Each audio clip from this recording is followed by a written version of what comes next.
in a similar team, which he has done. As you say, that back four really has established itself now across that back line. Nico O'Reilly again has been sensational this season with Vardio, Diaz and Nunes, who's now the sort of seaming right back for Manchester City. So yes, it will be a tough game. We know they're going to try and dominate the ball, of course, but I do feel that plays into Crystal Palace's hands. We know that they're a team who aren't obsessed with having lots of possession. What they do with it is the real important factor, and I think that's why it's such an intriguing balance of the way the game will play out today. Players are in the tunnel and we're waiting to see them. It's kind of an open tunnel here at Palace, and I think there is going to be some work potentially in the pipeline done on this main stand, and boy, it needs it, because me and Joby are literally looking through a letterbox with posts in the way. So we'll do our best to bring you the description as well as we can, but it certainly needs it. I love the atmosphere in here though. You played here for 2 years, 20 years ago now, sorry mate. Oh, cheers. But the atmosphere is awesome, isn't it? It is, and I think that's the one sort of real big factor when you're redeveloping a stadium, is can you keep that atmosphere. It is unique here, a bit of an old school ground, but with that does bring what is a fantastic noise in the stadium, and I'm sure we're going to hear that a lot throughout the afternoon. I really hope they're able to keep that balance of, yes, upgrading and modernising the stadium, which it does need, but keeping that character. Off go the pyrotechnics, flames flying up into the sky opposite us, and Glad all over blares out around Selhurst Park as the teams make the long walk from the corner.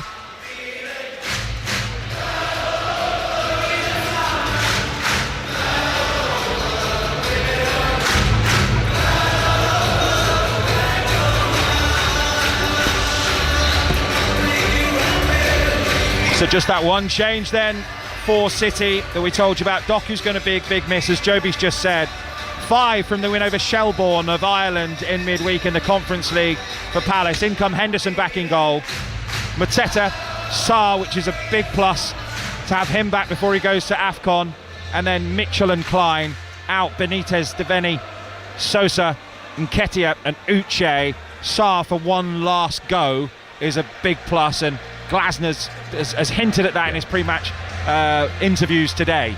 Well, his ability to stretch opposition defences, give them that out ball at times where they do sit in and soak up a lot of pressure, and his pace and desire to want to go and really get into that final third of the opposition teams is absolutely massive, and just helping to relieve some of that pressure at times. And of course he's popped up with some really important goals and assists as well, so I think him coming back, Eddie Nketiah probably be a little bit hard done by given his goal scoring, but he's a completely different type of profile. And I think particularly with Mateta back to spearhead that front line, I can certainly see why Sarr comes back in. It'll be interesting to see how long he gets through today.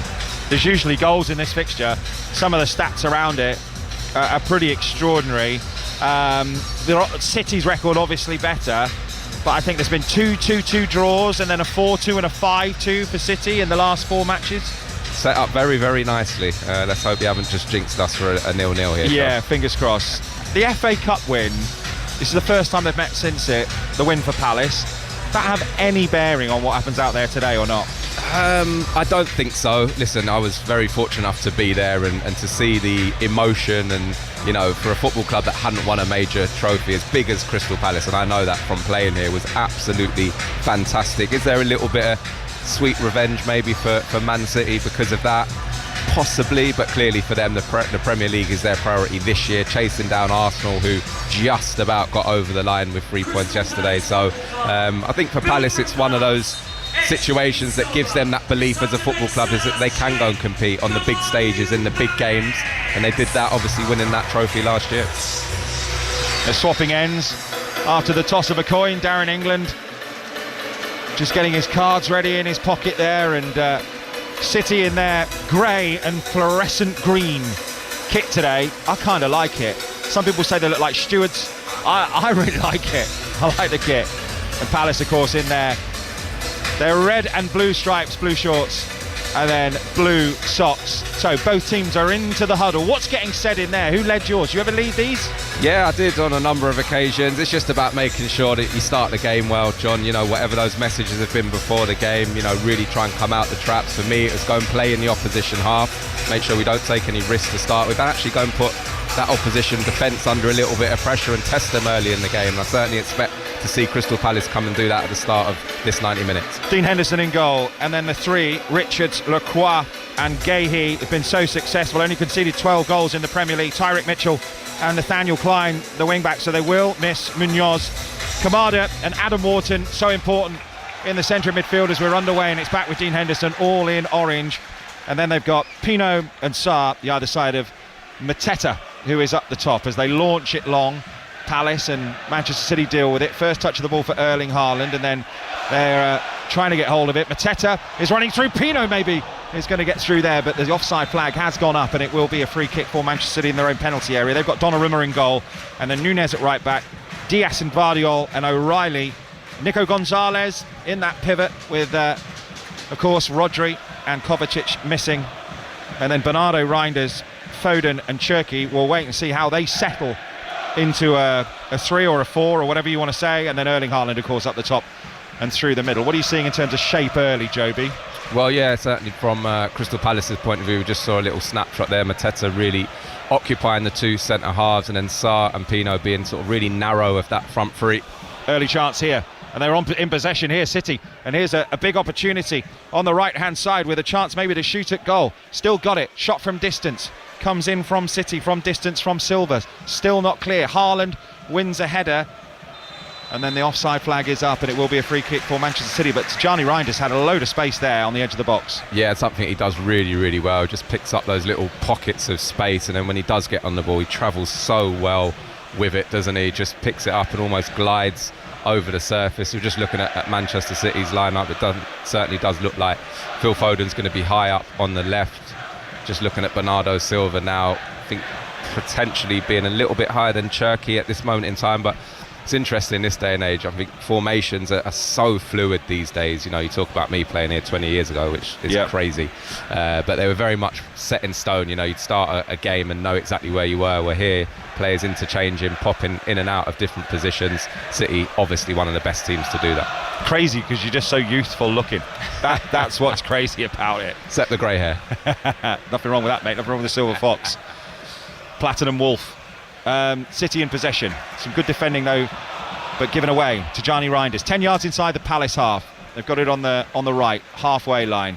Gvardiol and now Diaz moving the ball forward. The yellow Premier League ball. About a fifth of the pitch is in sunlight on the far side, and now O'Reilly knocks it back to Gvardiol, and now Diaz halfway line. Palace sitting into a shape, and we'll wait to counter, and we'll try and press the ball and then spring, which is what they've done so well this season. Ball's back with Diaz on the halfway line. 5 Live Sports Extra from the BBC and online. Gvardiol is forced backwards here. It's good press from Palace. Dinked forward down the line, looking for Nico O'Reilly. We've got a crane on X to see whether we can see that one, and across come Palace and put it out for a throw-in to City, level with the penalty spot, or level the 18-yard box on the left-hand side. Yeah, that's something Crystal Palace do so well. Manchester City obviously dominating the ball, in good possession on sort of the halfway line, but the way that Crystal Palace move as a unit is fantastic. You know, it's not one going out, everybody's in sync. So much work that must go on the training ground, and we're seeing an instance here where they force Manchester City back to Donnarumma now, having had really good possession, but just that work they do out of possession is absolutely phenomenal. 0-0. City have got the ball.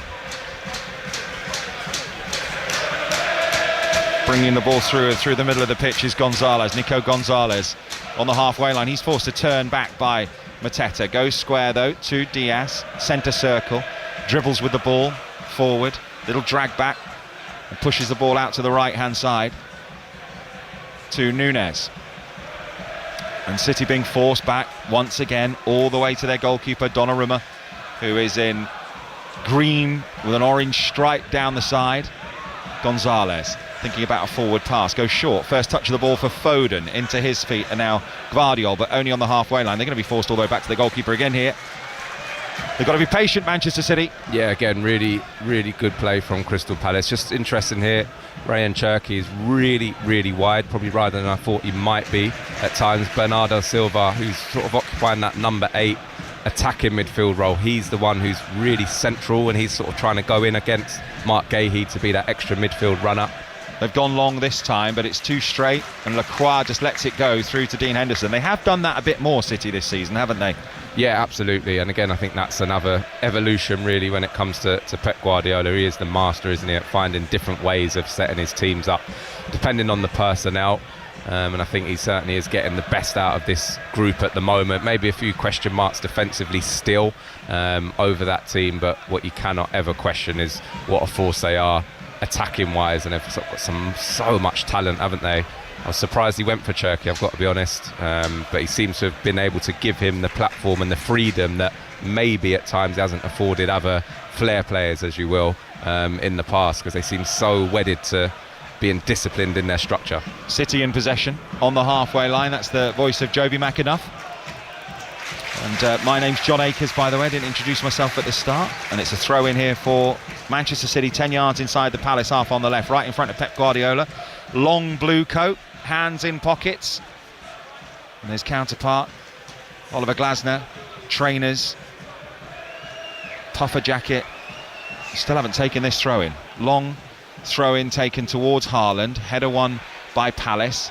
Gvardiol nods it back to Diaz, who's hurried into a volleyed clearance, and the ball is being pinged around the Palace half at the moment, and Reinders is trying to go through the middle, but it's tidied up and it's into the feet of Pino. It's trying to go round Gonzalez there, and now Cherki on the right hand side. His pass doesn't find its intended target, and Adam Wharton intercepts, but now he's giving it away, and now here's Phil Foden. Bit of urgency when he gets on the ball, but he's picked it up quite deep, and he's gone back to O'Reilly, and there's a Manchester City player down on the deck injured, so they will get some treatment.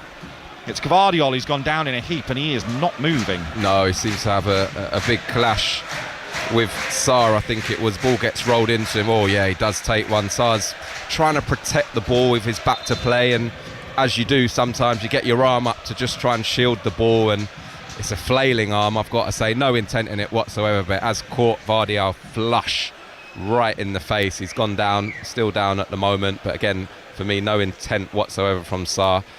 Just a natural collision and a coming together, but he certainly is on the wrong side of that at the moment, Gvardiol.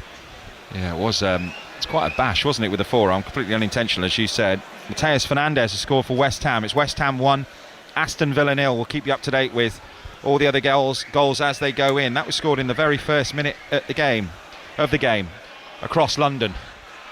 There's some pretty worried looking Manchester City players out there at the moment, looking down at Gvardiol, and Pep Guardiola looks anxious as well. I just wonder whether he's picked up a little concussion, or he's on his back now, so he has moved, and you can see his feet and his arms moving. But they do look worried, don't they? Yeah, it was a definite solid whack, I've got to say. It's kind of sometimes you might get it with sort of, your forearm. This was really at the crease of his elbow, really, and as I say, it was a complete innocuous coming together, really, but he has caught him with the meat of his elbow right across the face there, but he is seemingly getting to his feet, maybe a little bit gingerly at the moment, just sat up now, but yeah, it's certainly one that you wouldn't want to lose from that defensive unit that they've got. They've got Nathan Ake on the bench, and he's warming up at the moment. Rico Lewis is also there. Ryan Aït-Nouri just before Africa Cup of Nations on the bench as well, and Omar Marmoush, who are both about to go, as well as Ismail Assar, who's out there on the pitch at the moment. Yeah, he's back on his feet, Gvardiol, here, which is good news. I'm just having a look at his eyes. They look okay. Difficult one, this, isn't it? Because he's going to want to carry on. He's going to want to play. And they've got to make a call. You must have had so many of these where you've gone up for a header and you think, am I all right? I think I'm all right. I want to play. I want to carry on. But sometimes it's not the best thing to do. No, that will always be the player's instinct. But I think that's where one part of the game has really changed, those sort of concussion protocols and I suppose the education around it, John, whereas back in the day it definitely was, you've got a bang, you all right, mate? Yeah, I'm fine, and carry on, where now, there are strict procedures that they follow, and I'm sure they have done that to make sure he's okay. We're back underway, and Josko Gvardiol, the 23-year-old, still can't quite get my head around how he's 23. Just looks like a full-grown 35-year-old man, doesn't he? He's an absolute beast. But he is going to come back on, and City are in possession, deep in their own half, with O'Reilly and now the captain Bernardo. Very, very slow pace, and you can see, just like sprinters at the starting blocks, the City are just waiting for that pass. Sorry, Palace are just waiting for that pass to try and spring, and maybe they will here as Mateta bundles his way towards the penalty area. Sarr nods it back across, cleared away partially. Might be a chance here, an effort at goal from Nathaniel Klein, who was running onto it, had to go with his left foot, but it never really dropped for him, and it's out for a goal kick to Manchester City, 0-0. Yeah, but that was a real snapshot, I think, of what we will expect today from Crystal Palace. As you say, really patient in terms of defensively out of possession.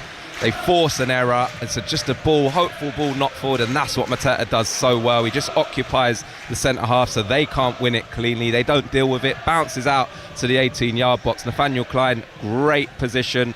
Gets himself onto that dropping ball, but just can't quite control the finish. Chests it down, but left-footed wide of the post. But a fantastic certain situation for Crystal Palace, all from a really good defensive shape. Straight ball through the middle. Haaland runs onto it. Edge of the D. Back to goal. Still going with it, Haaland, but he's challenged. It's a good tackle as well.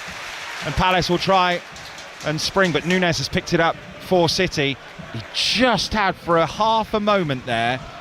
I thought the ball was going to run for him. He was going to be able to go through on goal, Joby. And that's the flip side, where they've probably tried to be a bit too aggressive with their press, and they're set up off of a goal kick from Manchester City, and that's what they want. They want to draw them on, and then they've obviously then seen where space is behind. They play one ball in to Haaland. That is the one they cannot get done with today. It was way too easy. They've got to be a little bit more disciplined, maybe drop off, concede a bit of ground and possession, and then, like they are now, be really hard and compact to break down. Villa have equalised at West Ham. Ollie Watkins has scored the goal. As City chip one forward down the right-hand side, and they have the ball near the byline, and that will be a corner for Manchester City. Just came off Guéhi, who did well there in this low sun, and Phil Foden puts the ball under his arm and makes his way towards the corner flag. Palace haven't been beaten City at home since 2015, which was under Alan Pardew, and we've just seen him. And I just told Glenn Murray that he scored the winner. He genuinely said he didn't know. He messaged you that, definitely, to say, get that out on air today. He is here broadcasting today, Glenn Murray. In comes the corner, left-footed. It's a good-looking delivery. Headed away by Palace, though. City pick up possession in the sunshine on the far side, right-hand side. And they've got the ball 15 yards inside the Palace half, but every Palace player is back behind the ball at the moment, but that's a stray pass, but they've managed to pick up possession with Cherki on the left-hand side, midway inside the Palace half. He goes back to Gvardiol, and now square to Núñez, and they'll work the ball towards the right. In fact, he stands on it and gives it to Gonzalez to Núñez again, who chips a ball forward, but dealt with aerially, and dealt with by Yamada. And out of play in for a Palace throw midway inside their own half on the left-hand side in that strip of sunlight, which is getting ever smaller. Manchester City 3 draws and 7 wins against Palace at Selhurst Park in that time since 2015. So City have got the better of them there. And in fact, we're having a little chat about Palace's home form a little bit earlier on as Sarr brings the ball down towards Yamada and almost picked up by Reinders. But it's in possession with Klein for Palace, and now Richards, who plants the ball towards the far side, looking for Sarr to get away, or Mitchell to get away, I should say. There's some shouts for handball there. They thought it might come off the arm of Núñez, but referee said no. City still in possession, deep in their own half now again, and will build. So the home form for Palace, what do you put that down to? Well, it's interesting, isn't it? Because they've had such a good start overall, and you do associate this place with being really hard to come and get results, which it has been. They obviously haven't lost many here at all this season, but I think it's probably those draws that would be the slight frustration maybe early on in the season. Forest and Sunderland, crazy game against Bournemouth, but I think the way that they play is conducive to picking up results away, which have been fantastic so far this season. They are, again, a team that aren't going to have loads of the ball, but they can get forward very, very quickly, and those transitions are massively important. We saw them at Arsenal, didn't we, John? And they were brilliant, really unfortunate that afternoon. So I think that's probably what it comes down to, and not taking a few opportunities in those earlier games of the season. Foden tries to knock it forwards towards Reinders. It's all the way through to Henderson, who kicks long towards Mateta, who's a real nuisance up there, and he rolls Gvardiol, but covering behind is Diaz. Foden chests it down, gives it to O'Reilly, first touch and then a ball down the line, and Bernardo Silva will give chase to this, but he's going to be beaten to it by Lacroix and Gahey, and they'll try and play their way out here from the back. Crystal Palace, just two of 7 they've won here this season, and bear in mind they're 5th in the league, just shows you what's happened. But defensively they've been so good, just 12 goals conceded all season. Yeah, unbelievable, and 7 clean sheets in that. Only Arsenal have got more so far this season, so I think that just goes to show everyone out there what this team has been about. But it isn't just a good defensive outfit. They do get themselves forward, they commit bodies. I think you can see probably from today's evidence, no Munoz, who gives them that, again, pace and that outlet on the right hand side. So they have to do things slightly differently. Tyreek Mitchell probably being that more of an outlet, but Man City doing a really good job on him today, actually. Really intriguing to see whoever it is, either Cherki or Bernardo Silva at times, almost trying to pin him out and keep him out wide, and then trying to isolate one of the centre halves with a Reinders or whoever else it is, Bernardo Silva, if it's not him wide, trying to make that run into that back three. Palace with the ball forward, cleared out of play by Nunes, throw in for Palace on the left hand side. Ball bounces up a few of the steps, so they've used a different one, and we might have 2 balls on the pitch here at the moment. We have. It's just been put out of play by Klein, who's just slightly out of position, and through the middle go Palace, and they've hit the crossbar. I think the flag's going to go up, is it? No, you're playing him on. Pointed at Nico O'Reilly, the assistant, on this near side, and what a big chance for Crystal Palace. Well, we're just having another look at it now, and if he's not offside, Pino, it's a fantastic chance. I think Nick O'Reilly is actually playing. It's a brilliant ball over the top from Adam Wharton, wonderfully weighted, takes a touch. Pino, he's into the penalty area, has to score, ends up clipping the top of the crossbar. Massive chance for Palace. And here they go again. This is a really good run. Yamada now square to Mateta, who slashes at it, and it comes off a City defender and through to Donnarumma. Get a little spell for Palace, but I think you're right. I think he's got to score, hasn't he, in that position? He's not going to get too many chances like that, Pino, in the game. Yeah, not at all. And again, a player who has been coming good. You've seen some real good glimpses of late, has scored a couple of brilliant finishes, and you did fancy him. He did everything right, took the touch into his path, running into the box. For me, he's just got to slide it down the side of Donnarumma. He's gone with height, and there's always that risk of it going a little bit too high, which it ended up doing, and clipped the top of the crossbar. But a better few minutes for Palace. They're getting a lot higher up the pitch, aggressive, getting on that front foot and winning the ball back a lot higher. And City are finding it difficult to break them down as well when they're enjoying all that possession. So 0-0, 5 Live Sports Extra from the BBC. Got all of your games covered today. All of these 2 o'clock kickoffs on a 5 Live Super Sunday. 0-0 in all the other matches apart from West Ham versus Villa, which is 1-1. So Sunderland and Newcastle on 5 Live is 0-0. The Weir Tyne derby and Forest versus Spurs also 0-0, and later it's Brentford versus Leeds, which is the 4:30 kickoff. And the ball is with Henderson, who's just standing on it by the penalty spot for Palace, and now he picks it up and he'll think about bowling it out, but now has gone with the underarm to Richards on the right, who knocks a long ball over the top for Mateta. Diaz rises and wins the header, but it was an offside. It's a bit sloppy that for Mateta to be caught offside in that situation. Maybe Diaz just put the jump on him. And Manchester City back in possession. It's not been the goal fest that we thought it might be. Palace coming closest so far. Diaz on the halfway line, dinks a ball forward looking for Reinders. Wharton wins the second ball, but then gives it away. Gives it away to Gonzalez.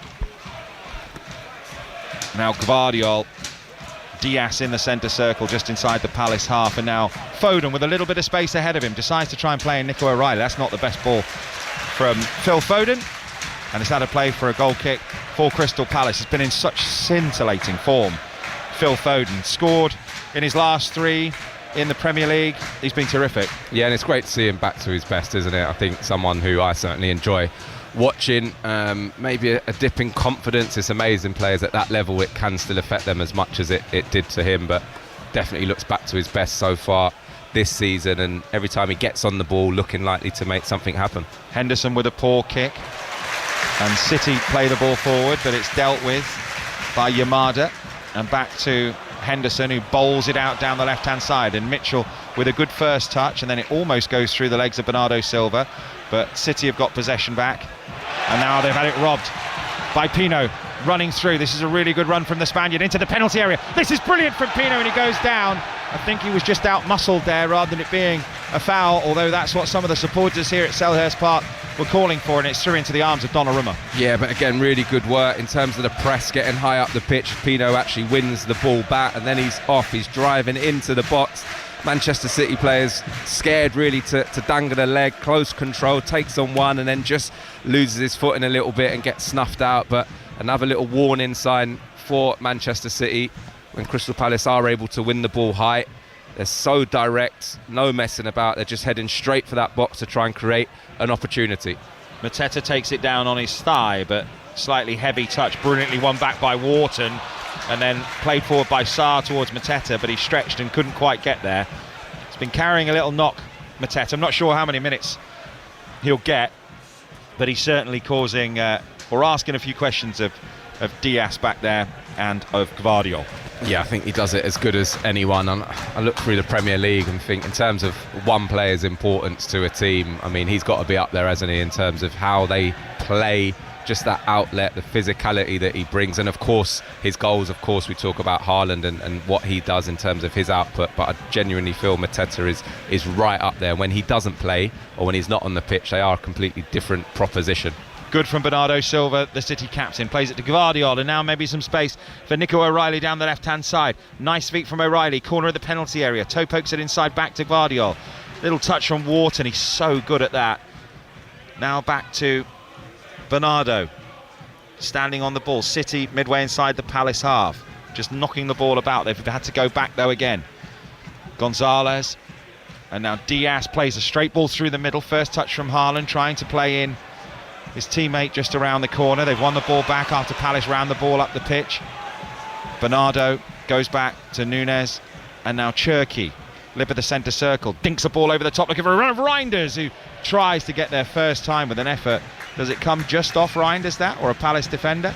It's going to be a goal kick for Crystal Palace, 0-0, and we've had 22 minutes. Yeah, and that's the exact type of run that I was talking about earlier that those number 8s are making. They're the ones that are trying to support Haaland, be the ones to go and penetrate and get in behind that Crystal Palace defence. So this term, it's Reinders who makes that almost diagonal run from that left attacking midfield position in behind into the box. Just can't quite get on the end of what was another fantastic ball.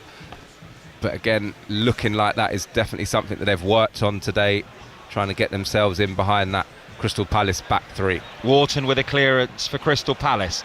Pino on halfway, chests it down. Nice touch from Yamada. This is a really good run. And a lovely ball through to Sarr. Sarr into the penalty area. Can he get a shot off? Square ball. I think it was a shot come cross. Flashed across the front of Mateta, who had no chance of getting there. And it's out for a throw on the far side for Manchester City. Yeah, and that's their best form of attack today. And I think because Manchester City gets so comfortable with dominating the ball, it's when Crystal Palace win it back, that's where those spaces are, if they can go and attack at pace. And at that time they did. Kamada wins it back, and then it's just a slide through for Sarr, again going into the box, doesn't quite set himself with his first touch, drags the shot across the goal, and unfortunately for Mateta, he can't get on the end of it. But again, for me, when they've managed to win the ball back and break at pace, they've given Manchester City something to worry about so far. Long ball forward from Palace, Tyreek Mitchell underneath it with Nunez, and they're battling it out on the right side, and he's got a bit of his shirt there, Tyreek Mitchell, according to Darren England, the referee. And it's going to be a free kick to Manchester City, about midway inside their own half, on that right-hand touchline. City, with O'Reilly scoring his first Champions League goal at the Bernabeu. Must have been some moment in the week for him, and Haaland, his first goal at the Bernabeu as well. Solid win that. I know Madrid Real are struggling, aren't they? But it's a really good away win. Oh, and always a tough place to go. But I think it was the general level of performance that really impressed me. And, you know, I felt they were in control of large parts of that game. And we touched on Nico O'Reilly. I mean, what a season he's having, broken into the England squad as well. Just, again, you look at him from a physical point of view and his athleticism, also technically so good on the ball. Good play from City. That's a lovely ball and lovely feet from Bernardo, but really well intercepted again from Palace. And now Mateta will drive forward over the halfway line, surrounded by City shirts. Offside here, Sar.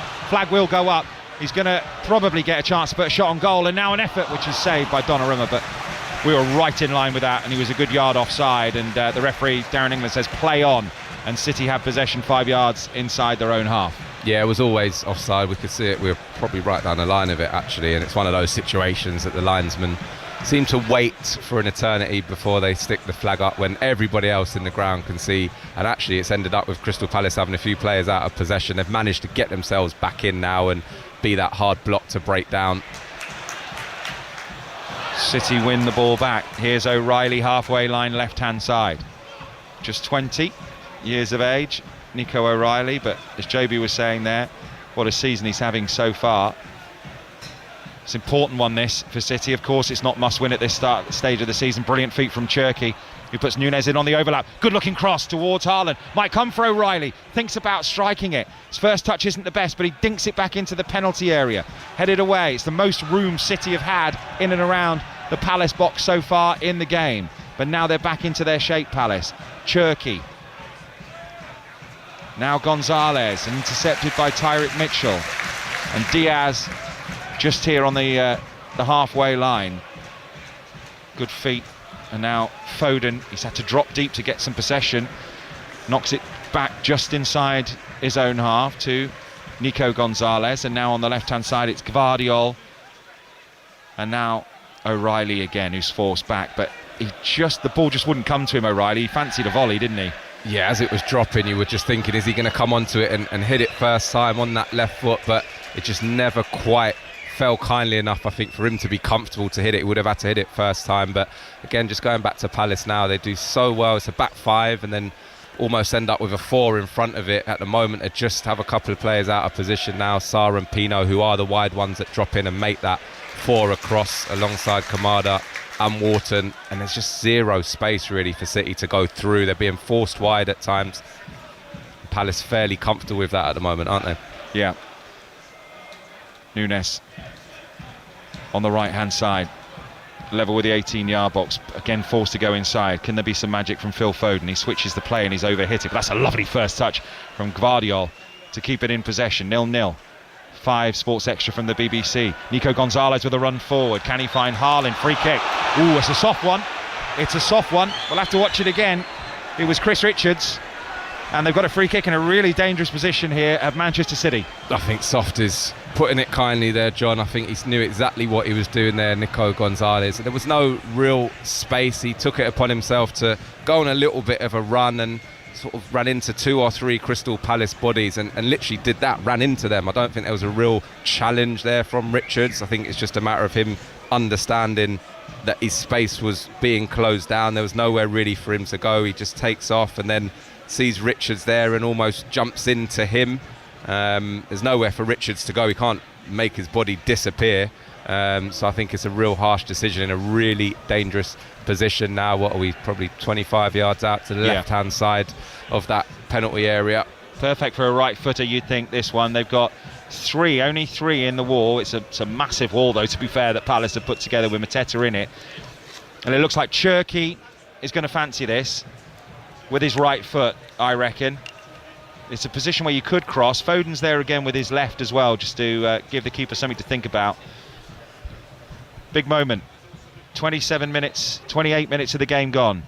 Palace 0-0. Good effort from Foden, and the keeper comes across. I think it was hitting the post, that we were right behind it, left-footed, bent it round the wall, and I think the flag's gone up, has it, on the far side?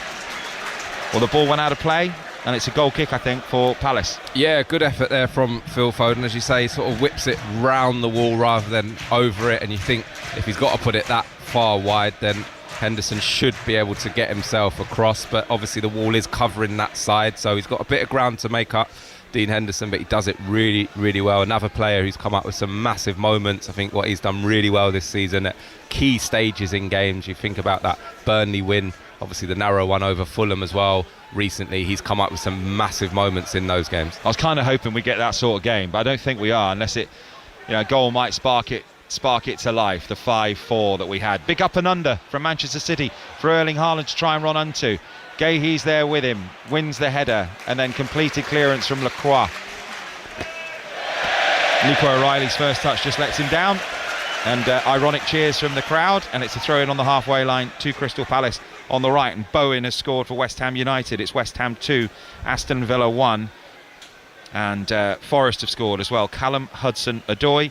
It's Forest 1, Spurs 0, and here it's 0-0, and we've played half an hour at Selhurst Park on 5 Sports Extra. The Weir Tyne derby is still 0-0 over on 5 Live. You've got a choice of listening though this afternoon. It's a good challenge in midfield from City, from Gonzalez, and they've got it with Foden running forward, and that's another good challenge from Yamada. No goals, no assists, and Wharton's a bit the same. I think he's got a couple of assists, but they just protect that back four so well. Yeah, did a great job there. First of all, Wharton just nicking one of the balls in midfield, and it drops to a Manchester City player. Looks as though they might be getting in, but Kamada is able to go and really just tidy things up and reset. And it's incredible really for such a lack of possession. I'm looking at it now, 25% Crystal Palace have had, but they've probably had the best situation. Certainly Pino's effort that he hit the crossbar with, and one or two others where they've managed to get into the box. So far I think they'd be really pleased. They've made it difficult. There's no space in that midfield area for Manchester City to really try and thread those little balls through or find those players in those pockets. So at the moment, I think Oliver Glasner will be relatively pleased with what he's seen so far. Yep, no goals, but they've come the closest to scoring, Crystal Palace, with Pino hitting the crossbar. I think most of us thought he was offside, but I think O'Reilly was just playing him on, and he went through on goal, probably 16, 17 yards out, just inside the penalty area, lifted it, and it pinged off the top of the crossbar, and he probably will look back at that and think he should have scored. All they live to regret it as Nico O'Reilly's in possession for Manchester City, the highest scorers in the Premier League with 35 goals, highest XG as well of 30, and the third best over performance of their XG by 5 goals this season. Yeah, player goes down on the far side for City. It's Cherki, and he does get a stud down the back of his Achilles from Pino, who was running over, and it will be a throw-in, I think, for Palace on the far side, midway inside their own half. Yeah, it wasn't a great deal in it, probably a little bit of contact, but definitely not enough to warrant a free kick, which obviously the referee agreed with because he didn't give anything. And now Crystal Palace on their way, venturing into that Manchester City half again. Here they are with the ball forward towards Sarr. Sarr dinks it towards goal. Flag goes up, looked offside. It's another one where the flag's gone up late, but a good position again for Sarr. Can't have been much in it. Yeah, he's just waiting for that ball down the little channel between the two centre halves, which again makes the run off of the back of Guardiola there, and again he gets into a position where you're thinking he should be hitting the target. Wharton slides another brilliant little pass down. Donnarumma comes out quick, almost forces him into a finish, doesn't hit the target, but it would have been offside anyway. But another really bright little moment. Guardiola tries to slide it through the Palace defence, but it's intercepted. Long ball from Palace, header won by Gonzalez. Pino chests it down, lip of the centre circle inside his own half with his base layer on and his gloves, and it's back with Henderson, who's also wearing gloves, in goal for Crystal Palace. Forward by Richards. Nunes wins it. Bernardo Silva bundles his way through 3 challenges. Bernardo Silva still got men around him, but he's found Reinders on the left-hand side, level with the edge of the Palace penalty area. Has to roll it back to Cherki. Little dink ball forward. Intercepted by Wharton, doesn't find Foden. Sarr running away with the ball, centre field, slides it out to the left hand side to Mitchell, who has got some room here. Tyrick Mitchell, he's got Pino and Mateta ahead of him, but has to check back and will go back, and Palace will have a bit of rare composed possession. Yeah, and it's really important they do that every now and again. We've seen them win the ball back and try and attack straight away, but you cannot sustain that for 90 minutes, where now they're just having a little spell. Mitchell does really well, identifies there's not many players in forward areas, so just recycles, turns out, and now they're having a decent bit of possession for themselves, which has been a rarity so far in this first half, and then go and give it away, John. And then they go and, commentator's curse, try a long ball, but they have got the ball back with Wharton. who fiddles his way through a couple of challenges and gets the free kick. And some ironic cheers again, but Darren England says Wharton was caught. It's been impressive so far for me, Adam Wharton.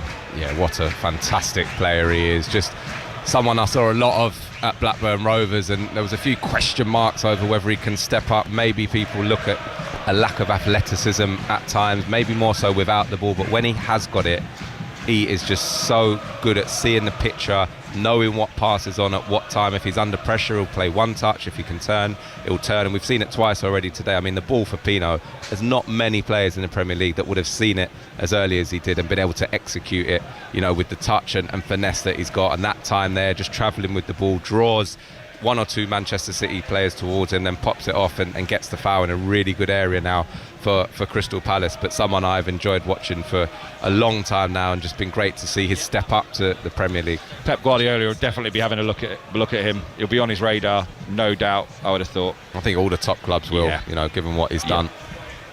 21 years of age, Adam Wharton, a couple of assists, still hasn't scored for Crystal Palace in 3 seasons, scored a few for Blackburn. Well, that's not what he's in the team for, but he's come close a few times. He's got that in him.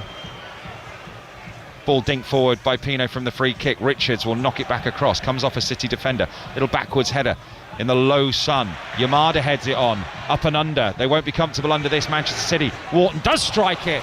That would have been awesome, wouldn't it, if I'd said he'd never scored and then he did, but it's over the crossbar, and that's why maybe he hasn't scored. I was just about to say that's probably the reason why he hasn't scored yet. He didn't look confident himself. Again, a decent situation for Palace from that set piece. They dink one into the back post, try and keep it alive. It gets cleared out to the edge of the box. It's a tough chance, I've got to say that. He's almost going backwards. It falls to him on the half volley and just never quite gets over the ball, ends up blazing it over the top of the crossbar. But again, a really good position for Crystal Palace, and they're starting this press now a lot higher up. They've just won it back from Donnarumma, trying to play out, and for me that's where they've got to now try and keep Manchester City rather than letting them build out and get into that final third.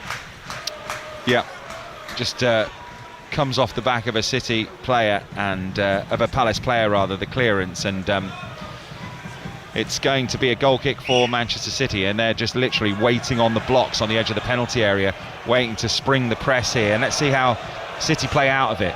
It's not going well so far. Gvardiol down the line, little deflection off a Palace player. Are they going to win the ball back here? Foden does really well. It's so physical in there. Haaland, they needed him, and Bernardo Silva puts the ball out to the right hand side, and this is a really good looking move. It's Cherki. He's got a one-on-one here with Mitchell. Low cross, brilliant header, brilliant defensive header from Palace, from Guéhi.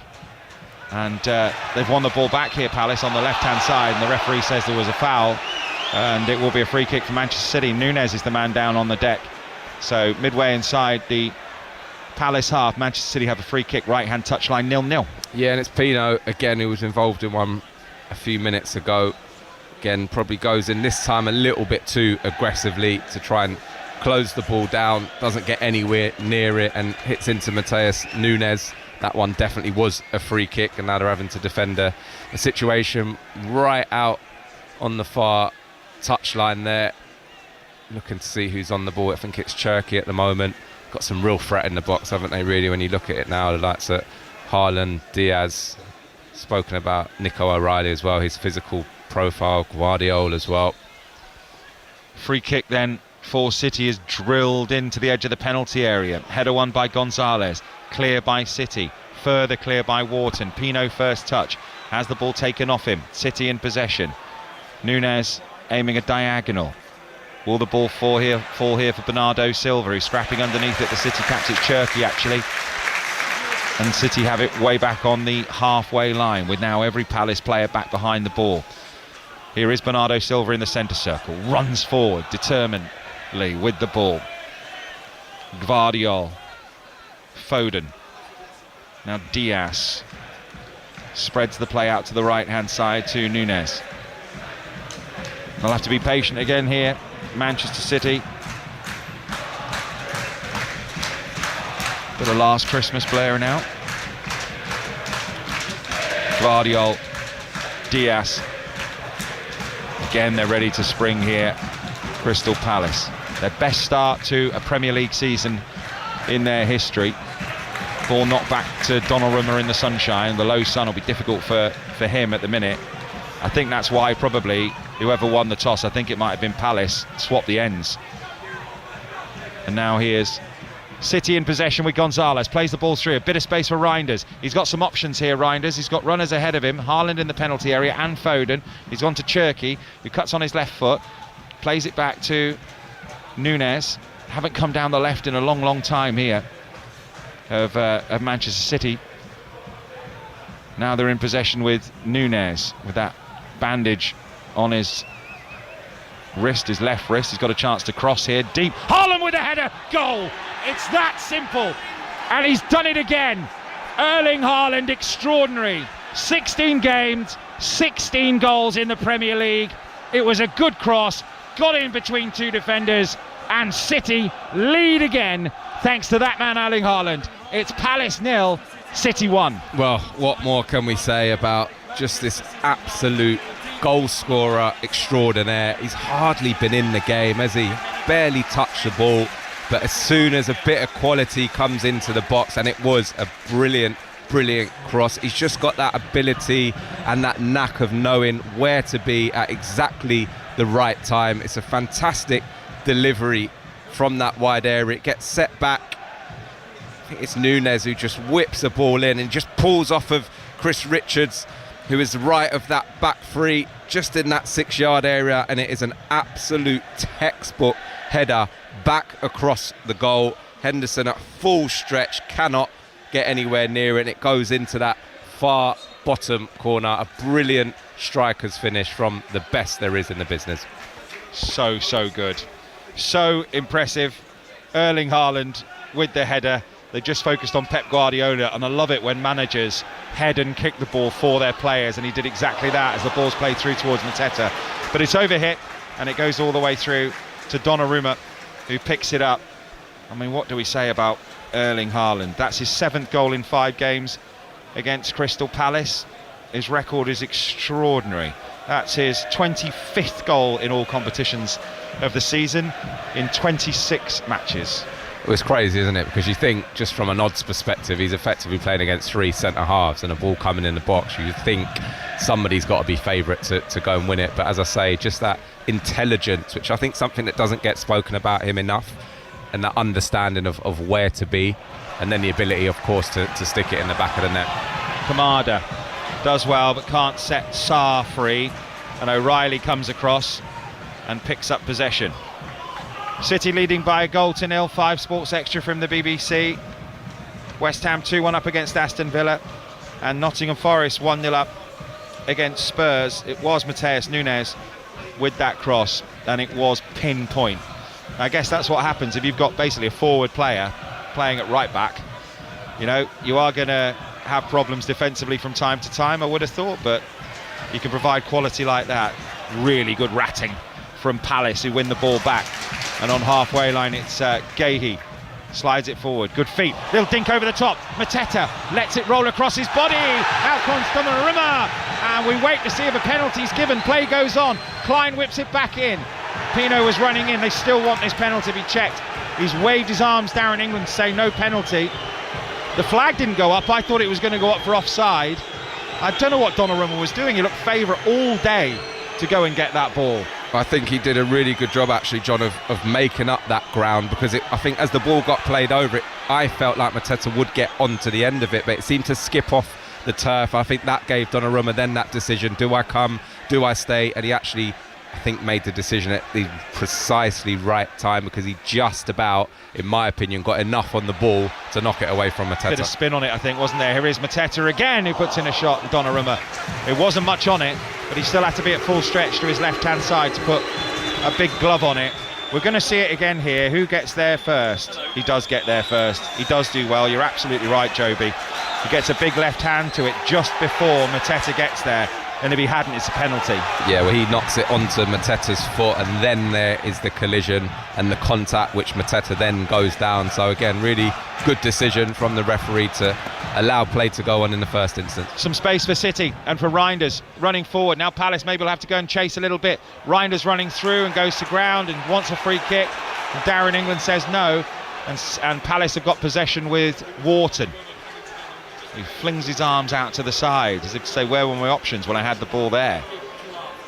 And now they're in possession at the back with Mitchell running through the middle. Sarr's got possession here, midway inside the City half, and on the overlap it's Klein, right hand side, 2 to aim for in the middle if he fancies a cross. Maybe the moment's gone. Now Adam Wharton, who puts in a ball. It's a really good ball. Now Pino's got a little bit of space, still got it. Pino twisting and turning in the penalty area, just falls over. He's not going to get that, and Haaland will head towards Cherki. I thought there was a break on just for a moment. We've still got Pino down in the box, and there's going to be 3 added minutes for some of the stoppages we've had in the first half, and City leading by a goal to 0. Yeah, he's got to get a shot off for me there, Pino. He's trying to wriggle in the box, but there is no space. I think if you can try and shoot through legs there, it might get a little ricochet drop to another Palace player, but in the end just held on to it a little bit too long for me, and in the chance then goes away because of the amount of Manchester City defenders in that 18-yard area.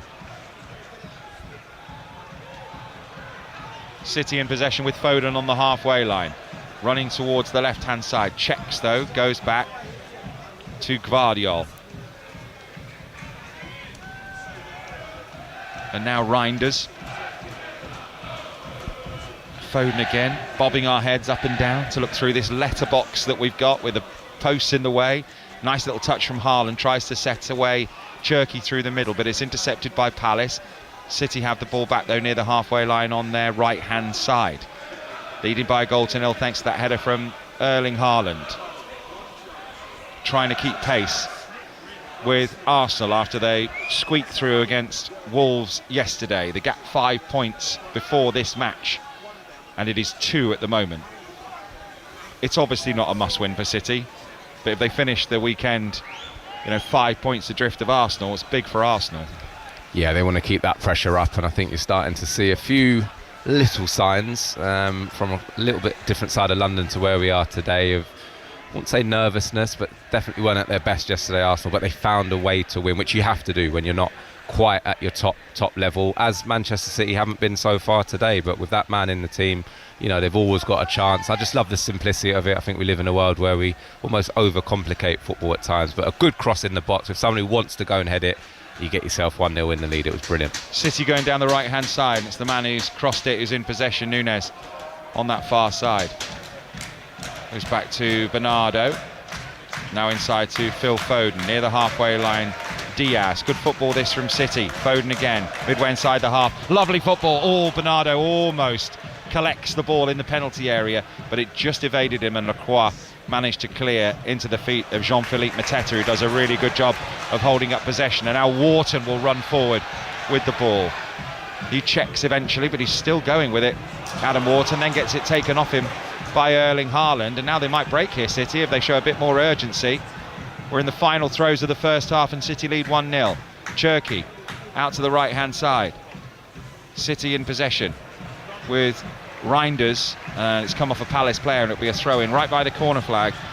And that is the 3 minutes up, and that is the half-time whistle at Selhurst Park, where City lead 1-0. And we've seen it so many times before. A textbook header, really lovely cross. Their only chance really of the entire first half, and that's the goal. Yeah, exactly. And again, for large periods of that first half, Crystal Palace did a great job in frustrating Manchester City, really blocking those spaces and pockets off in those midfield areas and let them have the ball, forced it wide. And ironically enough, it was one of those moments from the wide position that really a good bit of quality from Nunes into the box, and maybe a few question marks of that Palace defence, which has been so good so far this season, and how have you allowed him to get a bit of space, because we know what happens when he does. And it was a brilliantly placed header into the far corner. Not a classic, but Palace very much not out of this. There's usually goals in this game. They'll have to come out a bit more in the second half, so we're looking forward to the second half, which we will bring you live here on 5 Sports Extra. But now it's time to join the team over on 5 Live. We'll be back shortly. West Ham and Wolves before this game that had scored less than Sunderland, and that's become apparent in the game today. Well, the Premier League, as we know, is one of the United Kingdom's greatest exports.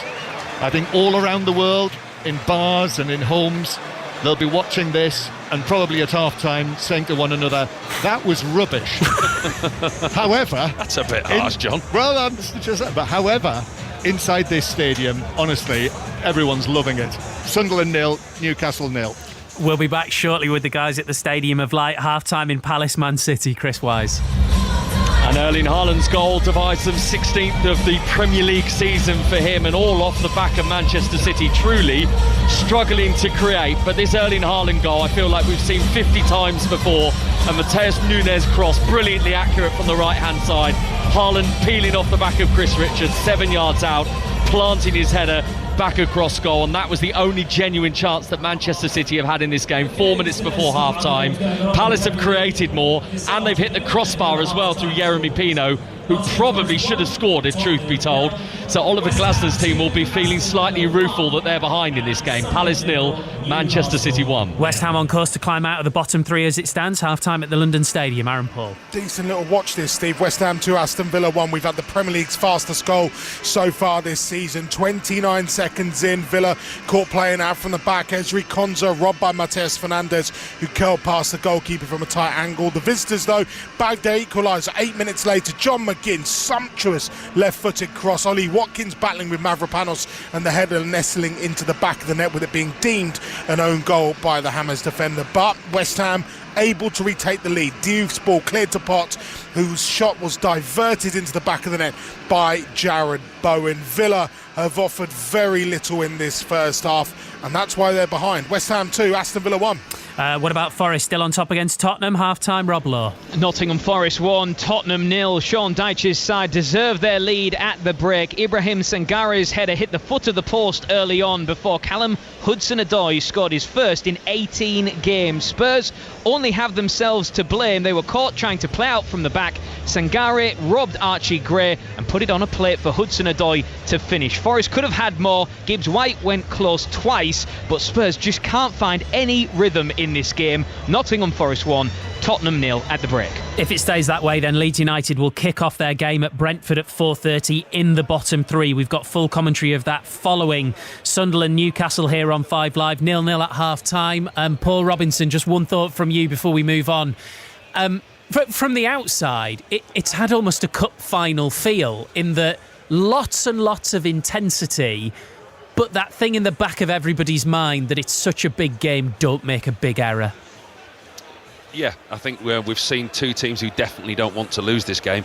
There's not been that much quality in the final third, and I think the game itself, in all honesty, when you look at the quality of players that we've got on show here and you look at the squads that are available to these two sides, it's a game that has lacked quality. It's been overtaken with the passion and the pace of the game. Very difficult to get any kind of quality when you're playing at such an intensity. The turnover has been incredible. I mean, Newcastle in the first 20 minutes struggled to put 2 or 3 passes together. They were just swamped and swarmed all over from Sunderland. But as I said there, at the end of the half, Sunderland aren't prolific scorers, and they've really struggled to create anything that would level up to the amount of possession that they've had. Newcastle, when they've had the ball in possession, they do look calm, they look collected, they're quite happy to play without the ball now. I said I saw them at Everton and they did exactly the same, but they were very clinical going forward. They haven't had that side to the game. They've lacked quality in the final third as well. A game that's promised so much, it's delivered with furiosity, intensity and passion in the middle of the park, but it's failed at either end at the moment. Paul, thank you very much. Back with Paul and John Murray at the Stadium of Light for second half commentary shortly. In the Women's Super League, we will keep you up to date with all of the games going on. Latest score is Manchester United 0, Tottenham 0. Performance of the day, Manchester City's Khadija Shaw scored 4 goals in a 6-1 win. We'll hear from her. We'll look ahead to the Scottish League Cup final, and then we'll head off to Brentford for the first time today, all after the news on 5 Live with Dan Maudsley. The voice of the UK. This is BBC Radio 5 Live. Good afternoon. 11 people have been killed in what police have described as a terror attack at Bondi Beach in Sydney. 2 gunmen targeted an event celebrating the Jewish holiday of Hanukkah. One of the attackers is also dead, while the other is critically injured. A child is believed to be among the 29 people taken to hospital. This man was at the beach and described what he saw.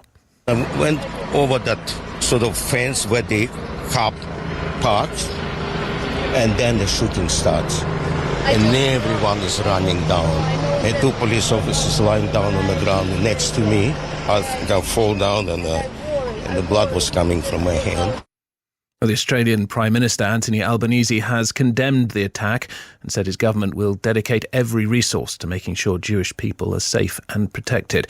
I've spoken in the last hour to Rabbi Dr. Benjamin Elton, who's Chief Minister of the Great Synagogue in Sydney. I asked him about those words from the Prime Minister. Quite clearly, we're not safe. We weren't safe at 6:45 this evening. It's for the government not just to ask us to feel safe, but to put in place those measures which ensure that we are safe, like every other Australian community. Clearly, people were allowed to acquire weapons, it seems plant a explosive device, and make their way to a crowded area with many Jews and non-Jews without being impeded. And that is something which the authorities are going to have to look at, how this murderous attack was able to be planned and carried out. What's been the response from Australians beyond the Jewish community there?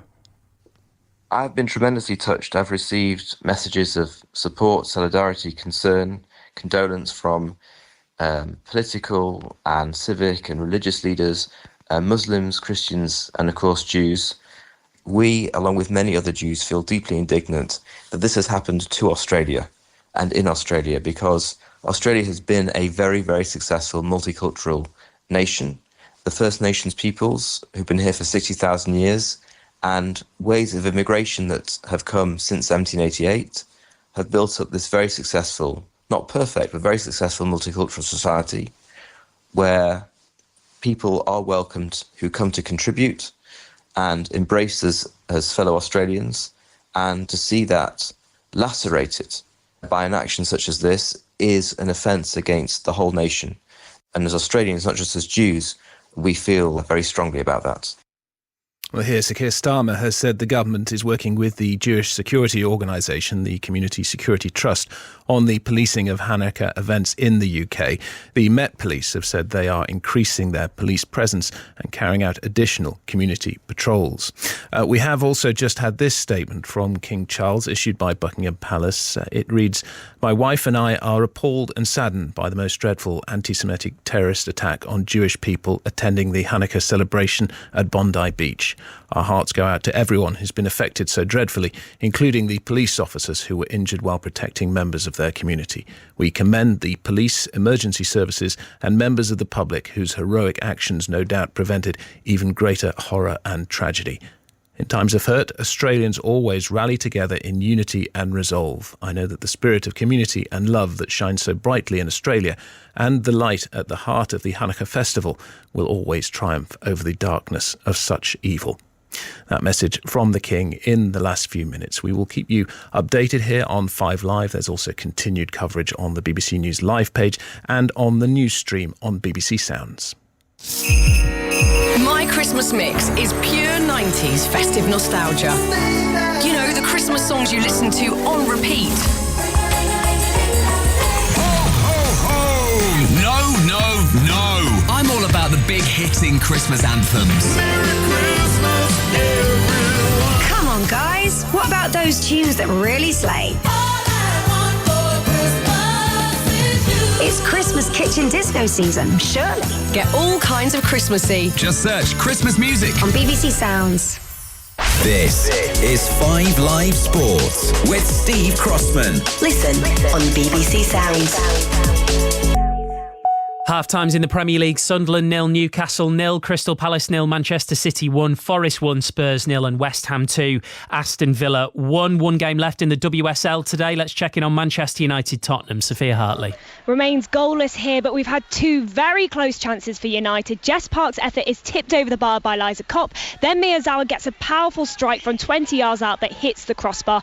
Tottenham having to sit deep as United pile on the pressure. 29 minutes gone here.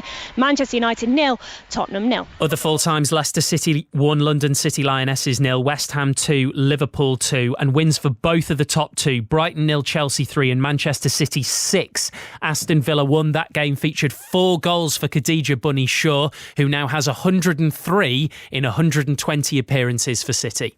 Yeah, speechless. I don't really know what to say, to be honest. Coming into this game, I know that if I had scored, it would have been a really good milestone for me. But yeah, I'm honestly speechless. I don't know what to say, honestly. I mean, the way you've taken those goals as well, are you thinking in that moment, or is it instinct, or is it just practice? Because you're just so clinical, it's like it just happens and you know it's going to happen. Yeah, I think it's a little bit of everything that you just said. Sometimes it's instinct, sometimes it's practice. You practice in front of goal, the more you're in front of goal, the more confident you become. And I think when I come in the games, I know that I have to be ready in the box for when the balls come and the service comes. So yeah, I would say a little bit of both. And you've had a challenging year or so, let's say, injuries and everything else that's been going on. So this must feel like a real special moment for you. Yeah, definitely. The beginning was a bit challenging, a bit difficult. Even a couple of weeks ago with what happened back home, mentally it was a bit tough. But, you know, for me, I just try to do the best that I can, and I've always said I try to focus on what I can control, because when I focus on what I can control, the rest will do its bit. So yeah, for me, a good job today, 4 goals, 6 points, and we keep going. Speaking of back home, you had a message on the big screen from Usain Bolt. I think that's pretty special. Yeah, definitely.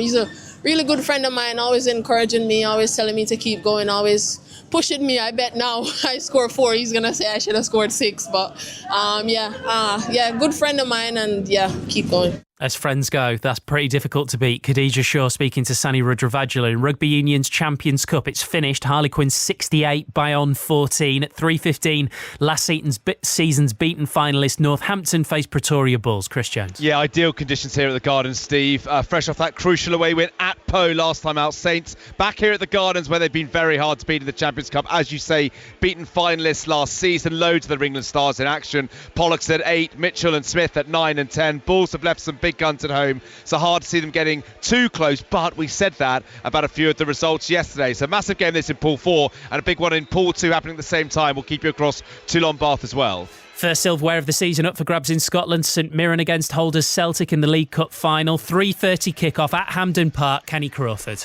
Yeah, fascinating match in prospect. Celtic League Cup holders, but turbulent season on and off the pitch. Wilfried Nancy, 48-year-old Frenchman, has lost his opening 2 matches in charge. Desperately needs a win. St Mirren, on the other hand, streetwise, physical, direct, but not short of enterprise either. Their last League Cup win was in 2013, managed by Stephen Robinson. 2 changes for Celtic. Tony Ralston in to a 3-man back line, and Kelechi Iheanacho, his first start since October. Negrin and Yang go out. Sore one for St Mirren forward Michael Mandron. He scored 2 goals in the semi-final, but the French forward drops to the bench. Dan Lundulu preferred the former Southampton and Bolton frontman. Australian midfielder Keanu Bacchus also into the St Mirren starting 11. Kick-off 3:30. At 4:30, we'll bring you Brentford versus Leeds in full in the Premier League. So let's say a quick hello to Ali Bruce Ball and Pat Nevin. Ali, Leeds much improved, but Daniel Farke will look at the league table and think, hang on, we're back in the bottom 3 as it stands. Yeah, they are at the moment, aren't they? I think this is a really good test today, Steve, of the mini revival, because obviously it's come at home, hasn't it? The home win against Chelsea. Obviously the improved second half performance away at Manchester City that sort of started this, but the home win over Chelsea, then the late equaliser that got the 3-3 draw against Liverpool, the change of system, the 3 at the back. Good test against Brentford, who've got one of the best home records in the Premier League. Well, welcome back to Selhurst Park for this game between Crystal Palace and Manchester City in the Premier League. Second plays 5th, and it's all been about Erling Haaland and his brilliant finishing. It was such a good header back across goal from the Núñez cross.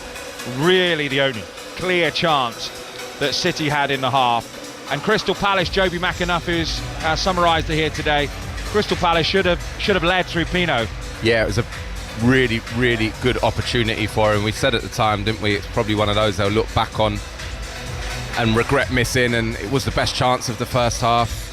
Gets himself into the penalty area. For me, just has to slide it down the side of Donnarumma, but it goes high and it clips over the top, off the top of the crossbar, So again, one that they'll look back on and probably say they haven't done too much wrong in that first half. They've frustrated Manchester City. They made it really difficult for them, and just one moment of quality, I will say, from a Manchester City point of view, and maybe just one instance of them switching off has cost them, and we all know how dangerous Erling Haaland can be in and around that penalty area. We're back underway at Selhurst Park with City leading by a goal to nil, and very early on here with City kicking from left to right in their grey shirts with the luminous socks and the luminous stripe down the side of their shirts and socks. We'll be attacking the goal to our left-hand side, and Palace have a throw-in by their own corner flag on the right-hand side, and Richards will have to tidy this up, will he? Is that a corner? Is that a corner? That is sloppy from Palace. Sloppy at the start of the second half. Joby McAnuff, there was no danger there whatsoever. No, they've put themselves in a real, let's say, difficult position, having to defend a set piece this early, where really you want to be coming out and trying to get yourself on the front foot, you know, bounce back from that late goal that they conceded, but now having to defend this corner. Okay, both arms in the air from Cherki, who swings it in, right-footed, high. Underneath it is Gvardiol, but Palace nod it clear, but only as far as Foden, who swings the ball back in. Richards wins the first contact header. Reinders lets it bounce and then brings it down and then has it taken off him, and now Palace might break down the left-hand side with Tyrick Mitchell. He's only got Pino ahead of him at the moment, but finds Wharton. Wharton with a lovely pass out to the right-hand side. Klein, he's got a few to aim for in the penalty area if he can find a cross. He's got Nunes for company. Back it goes to Yamada. Now it's with Lacroix. 15 yards inside the City half, centre field, centre circle. Lacroix and now Richards. Looked like the break. They didn't have enough men forward really in the break, did they, Palace there? But they have got a bit of composed possession, which you said in the first half, Joby, they need, because transitioning for the whole game isn't really doable fitness-wise. As Mitchell goes back to Gahey. Nice football this from Palace, and a little ball from Wharton in towards the feet of Pino, and it's intercepted, nodded forward by Palace again, headed away by City. Wharton tidies up back to Richards. Yeah, just looking at Crystal Palace now, and that switch where there has to be really to commit a few more bodies forward, John. I think that is a really important point. I think at times in the first half, you know, being 0-0, they didn't have to, and listen, they got themselves into some good situations they weren't able to take advantage of. They didn't have to chase the game. Now they do. They've got to commit that extra man maybe to an attack, which again for them then leaves them a little bit more vulnerable on the other side of that, but it's the only way they are going to get back into this game. Manchester City was so comfortable with the ball. And they're coming forward down the right. They've got it by the corner flag back to goal. Here's Foden, level with the 18-yard box. Plays it square, and City will be able to play the ball out here, but it's really good from Palace to win it back. Wharton strikes and hits the post. He just can't score for Palace. That's about as close as he's ever come. Left-footed, hit it true, low. I think the keeper gets a touch. Does he? No, he doesn't. And it pings off the outside of the keeper's left-hand post and wide. Yeah, really good play by Adam Wharton there. Wins the ball nice and high, really aggressive. Nicks it off of Nico Gonzalez. Falls to him just on the 18-yard box. One thing in his mind, he catches it really well with his left foot, but just always seemed to be going away to hit the outside of that post, which unfortunately for him it does, and then goes wide. Callum Hudson-Odoi has got another goal for Forest. It's Forest 2, Spurs 0. Nuno Espirito Santo against his... Oh no, actually it's West Ham, isn't it? West Ham 2-1 up with Nuno Espirito Santo at the moment against Aston Villa. Aston Villa are third in the table, and if City can win this, if they the scores stay as they are, then they've opened up a little gap to third, City here. But Palace will want to say something about that. So Forest leading 2-0 against Spurs, with Callum Hudson-Odoi, and in the Weir Tyne derby, which is over on 5 Live, Sunderland 1, Newcastle 0, and Nick Voltemade has scored an own goal right at the start of the second half. And Dan Burns gone off injured for Newcastle, and Fabian Schär has gone on in his place. A couple of bookings in the first half, both of them for Sunderland. So that's that would be quite something if Sunderland were to be able to win that. What a season they're having. Well, we've spoken a lot about Crystal Palace and what a start to the Premier League season they've had, but Sunderland, again, a team that I saw an awful lot of last year in the EFL, and they've pretty much had to rip it up. Not many of those players still starting regularly at the moment have made some big decisions, they've made some big investment, but some of the signings have been fantastic and they've gone up and been an absolute breath of fresh air. I think really important for English football in general that the teams that do go up and can compete. Might be a break on here. Sarr running through into the penalty area. Ismaila Sarr cuts back on his left foot.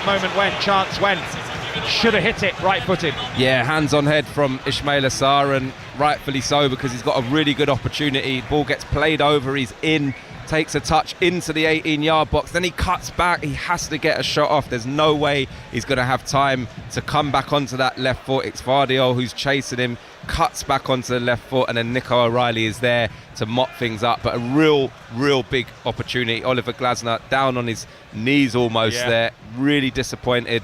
That's those half-chance situations that you've got to make more of if you're Crystal Palace. They've had some sighters, no doubt about that, this afternoon. Long throw from Palace, in it comes, headed away by Nico O'Reilly. Back in it goes, into the penalty area. City win possession with Bernardo Silva. Very good feet into the feet of Foden, but he really smacked it at him, and Foden, his first touch just got away from him, I should say. And here's Lacroix for Palace by the corner flag, right hand side, does manage to put in a cross, and it's a decent one. Mateta's up, Pino goes in for the header, but he can't get enough power on it from the smallest man on the pitch, him and Bernardo, and straight through to the arms of Donnarumma, who rolls it out to Cherki, and City lead by a goal to nil. We've had 6 minutes of the second half. Yeah, it was a nice feel to this second half, isn't it? I think it obviously has opened up because Crystal Palace need to get themselves back in the game, and they've had a couple of half opportunities, balls into the box, they're just putting Manchester City under a little bit more pressure than maybe we saw at times. They were really isolated, any attacks they had in that first half, even though they did get themselves in some decent situations. Again, just seeing that, a bit more intent to maybe get that extra body into the box when that cross comes in, and causing a few more problems. City in possession with Cherki, who felt like he was fouled a few moments ago, and the Palace fans thought he dived. There's a ball into Reinders, lovely first touch. Richards tidies up, no foul. I'm surprised the flag didn't go up. He looked like he might be offside there. Lovely first touch from Reinders though, that little spin move. Yeah, just having a look here, he's really tight whether he would have been offside or not, Reinders, but Richards on this occasion does really well. He actually has to recover because Reinders, who gets himself on the half turn, faces towards the goal, but Richards comes from behind and is able to get a challenge in to make sure that the danger is snuffed out. Morgan Rogers has equalised for Aston Villa. It's West Ham 2, Aston Villa 2, as Guéhi switches the play to the right hand side, kept in play, but it's back with Foden, who's all the way back on his own byline defending, and he clears left-footed, hooks it away, and Richards will pick it up 10 yards inside his own half. The Ollie Watkins goal that I told you about earlier on has been classed as a Mavropanos own goal, the West Ham defender putting into his own net. So whether Watkins will get the assist, if you're a fantasy football player for that one, you have to wait and see. Crossfield ball to Tyrick Mitchell. Is he going to be able to keep that in? No. But he's applauded by his manager Oliver Glasner, who waves his arms into the air as if to say, come on, we need the support right now. And Pep Guardiola is nowhere near inside his technical area. He was on the pitch there for a few moments in his long coat and his shouting, pointing, and the Palace fans are waiting, hopeful. They're going to get more chances. City give away chances, but they've got to be a bit more clinical, Joby McAnuff. Yeah, they do. And again, that was just had another example of playing cat and mouse, really. Manchester City wanting to play out, but you touched on it in the first half, they're almost like sprinters in their blocks. Some of these Crystal Palace players waiting for that little trigger to go and press. Who's going to be the first one to set it off? On this occasion, Manchester City decided not to risk it, went long, but they don't win the ball. So again, they're just trying to draw that press out from Crystal Palace to then try and pop it round them. So nice and aggressive starting position from Palace on that occasion. It's probably Manchester City who blinked a little bit and didn't take the challenge on. Lip of the centre circle, Diaz. It's the voice of Joby McAnuff. 5 Sports Extra from the BBC. Played forward. That's good from Gonzalez. Puts it into the feet of Erling Haaland, who felt like he was being dragged to the ground there, and the referee does call it back. And I think he's right. I think he maybe he was. He's just so strong. I don't know. I'll see what you think, Joby. You're the expert.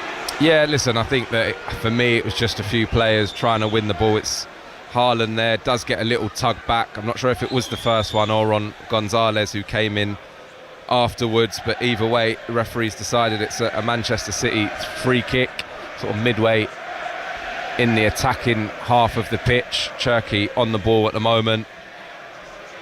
And again, we spoke in the first half about some of those targets that they have got. Vardio going in there, normally quite a big presence with Diaz and Haaland. Just need to stay switched on here, Palace.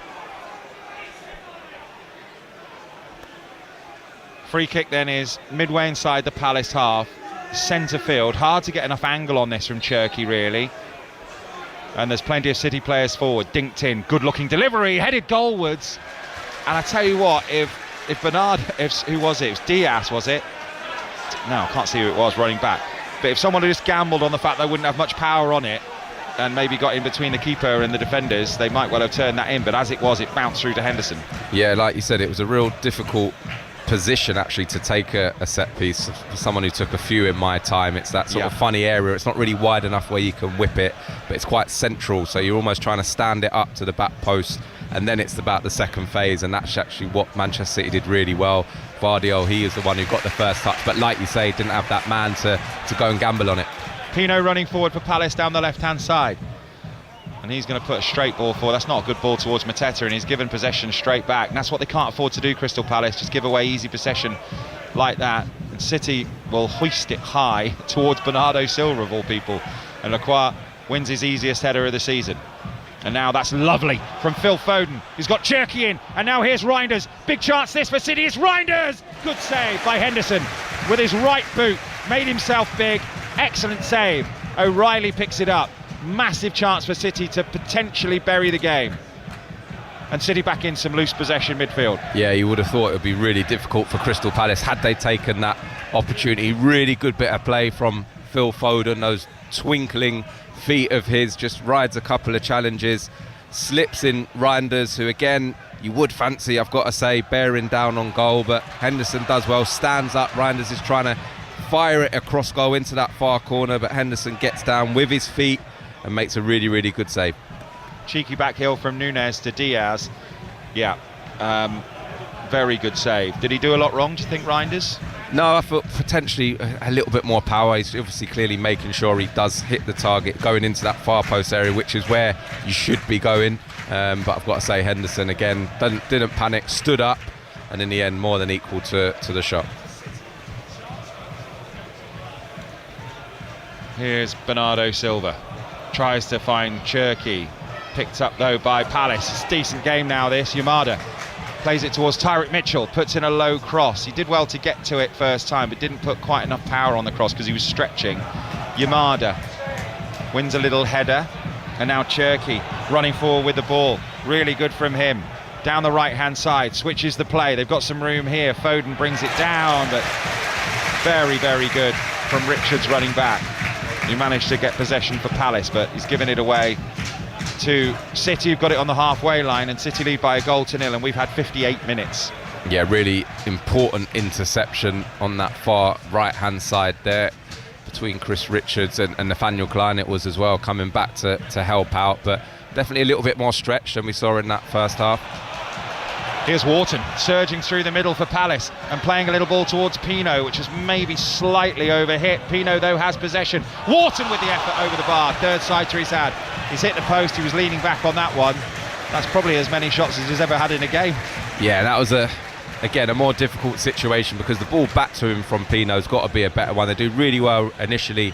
Is Wharton who breaks, tries to slide Pino in, and then Pino's in the edge of the 8 between the 6-yard area and the 18-yard box. He's trying to pull one back for Wharton, but there's no care in it at all. He's got to just leave it for him so he can come on first time and hit it on his left foot because he's on his other side there, but he almost bobbles it back into him. Wharton's then leaning back and it becomes a much more difficult chance than it should have been, but it's just a bit of lack of care and a bit of quality in that penalty area, which has cost him today. Just that bit of finesse, that final ball.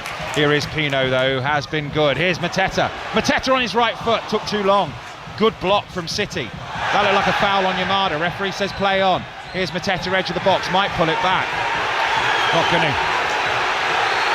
It's not going to, and you can hear what the crowd think of that, and Donnarumma have possession. Yeah, he tried to play on the referee, but I think it's one of those, he probably feels that it's gone on a bit too long. I don't agree with him. I think he's tried to do the right thing in the first instance. I think it's Kamada who gets fouled on the edge of the box, does fall to a Crystal Palace player in Tyrick Mitchell, who then passes the ball back inside to Mateta, who then can't get a shot off. So for me, I think he should have pulled it back and given a free kick.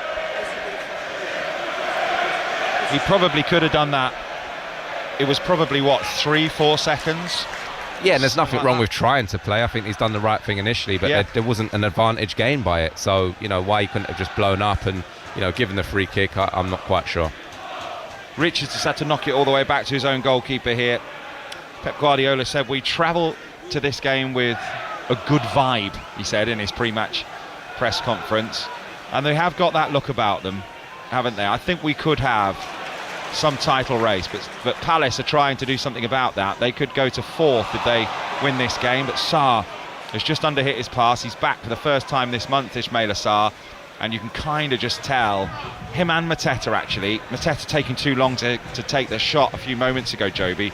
Both just slightly off it. Yeah, totally agree with you, John. I just don't think they've quite got that sharpness. Obviously, Mateta carrying something was not used, in midweek, or didn't start the game, and obviously Sarr coming back into the team today, and I think that's the difference when you don't have the ball for as long as they do. And that, for me, when I watched today versus the Arsenal game, when they did win it back and they're really able to get up to Mateta and relieve a bit more pressure than they were able today. So yeah, for me, those two not quite at their best, and for two of your better attacking players, we've probably seen that in terms of the game today. City working their way out of defence, trying to play out, and a really good press from Palace. They did win the ball back for a moment, but now City have got it back and they surge forward through Nunez. Now Cherki, and that's going to be a foul and a yellow card, I would have thought, for Yamada, who just came running across to try and block the break, and it was, to be fair, one of those good fouls, to be honest, because Cherki was away and he will get a yellow. Yeah, you foul that, undertake one for the team. As you say, Cherki was making ground, just entering that attacking half of the pitch with a lot of ground to run into, and Kamada comes over, recognises that, and it's just a body check, really goes right across Cherki to stop him from getting in, and referee right on the spot, and correct decision. And that's exactly, well, you can hear the sub. That's the change, and it's exactly what we said. He just didn't quite look comfortable, as you said, Joby, did he? No, he hasn't today. I think, again, it changes the dynamic. Be really interesting to see. It looks as though it's just a light for light, in the sense of Nketiah going in as a number 9, which even when he has played this season hasn't occupied that position a lot. He's either played in one of those sort of wide forward positions. I say wide, but they play a little bit more tucked in here at Crystal Palace. So again, him leading the line is a completely different dynamic. So they've got to get further up the pitch and try and slide balls in behind, which is when you get the best out of Nketiah, and try and create one or two chances, because if he does, we've seen time and time again, he will stick the ball away. Well, he's full of confidence at the moment, isn't he? There's some nice keepy-uppies from the captain, Mark Gahey, and then clears away, and it will be a throw-in midway inside the Palace half on the right for City. He scored in his last 2 matches, scored against Shelbourne in the week in the Conference League, and scored against Fulham in their 2-1 win there. So, and he is one of those players, isn't he? Can be a bit streaky. Yeah, well, I think the Fulham goal in particular just showed what he was all about. Actually, Wharton again wraps the ball in, and I don't think it was for him originally, but he was so sharp to get on the end of it. Great first touch, and then buried it in the corner. Ball bouncing around midway inside the Palace half, and that's a free kick for Palace, and there's the ironic cheers from the Selhurst Park faithful, and it was Nico Gonzalez with a foul, and Erling Haaland is remonstrating with Darren England, the referee, to say it wasn't a free kick. Yeah, just late on it there, Gonzalez, wasn't he? It's an aerial duel. Kamada and him just gets there a little bit late. Kamada's still down on the floor at the moment. He's got through a lot of running. He's saying, just gesturing now, I think the substitute might need to be called. Seems in some... Holding his hamstring, isn't he? Yeah. Don't like hamstrings. As soon as a player feels the hamstring, you know it's 2 weeks minimum. Well, I think from his perspective, potentially trying to get out ahead of it. Sometimes it can be more of a twinge without it actually going, but then if you do carry on, then it can go, and then it can be a lot longer. So maybe, again, from his point of view, just trying to make sure he doesn't do any more damage to whatever it is. I think it might be Will Hughes getting stripped and ready to come on. Like for like, he's been a brilliant servant, hasn't he, for Crystal Palace, Will Hughes. Will do that job of protecting in there. They're just showing a replay of the Haaland header from earlier on, and it's about as textbook a header as you'll ever see from a centre forward. Joby said at half time he made it look easy, and he does make it look easy. Everything about it is difficult if you've ever played football. Well, again, I think you think Alan Shearer in his prime, you know, the real top strikers, certainly from a Premier League perspective, but there aren't many, I don't think, in today's game that would score that, as simple as it looks, John, because, again, the ability to get into the position in the first place, and this is a man who doesn't have a lot of contacts in the game. I looked at half-time, 13 in that first half. There's only 2 players less. Mateta was one of the other ones, but then to be able to come alive and find the right touch at the right time is a real skill in itself. The athleticism to get up, generate the power, and then obviously the precision to direct it exactly where he wanted to. Probably the only place he could have to score the goal. Just top centre forward play. I'm no expert, but Daichi Kamada's hamstring looks more than just tight to me. The way he's coming off the pitch now. Yeah, not moving well at all, is he? No. That looks like, that looks like a little spell out for Kamada, because I don't think it was an impact injury. What's really interesting there, Glasner's just gone over to him and sort of almost gestured, sort of made that pulling sort of sensation to say, like, is it an actual, because you feel it again when you have done it, you know what a real pull or tear is versus, again, that little twinge maybe. So did he nod? He sort of gave him a little nod, yeah. So again, doesn't look good, that's for sure. Just when you see any of them, you're just hoping to see just my son playing any sport, and you're just thinking, please be an impact and not a muscle, please be an impact and not a muscle, because an impact you can run off. Well, especially this time of year as well, you know, if you're talking 2, 3, 4 weeks, which for a fairly low grade hamstring tear, it's going to be at least that. There's a lot of games coming up, you know. Yeah. Big blow. Going to be some minutes then for Will Hughes, you would think, then coming up, who's on the pitch wearing 19, and he's got his first touch with his blonde hair and knocks it to Mark Gahey. Gahey back to his goalkeeper Henderson.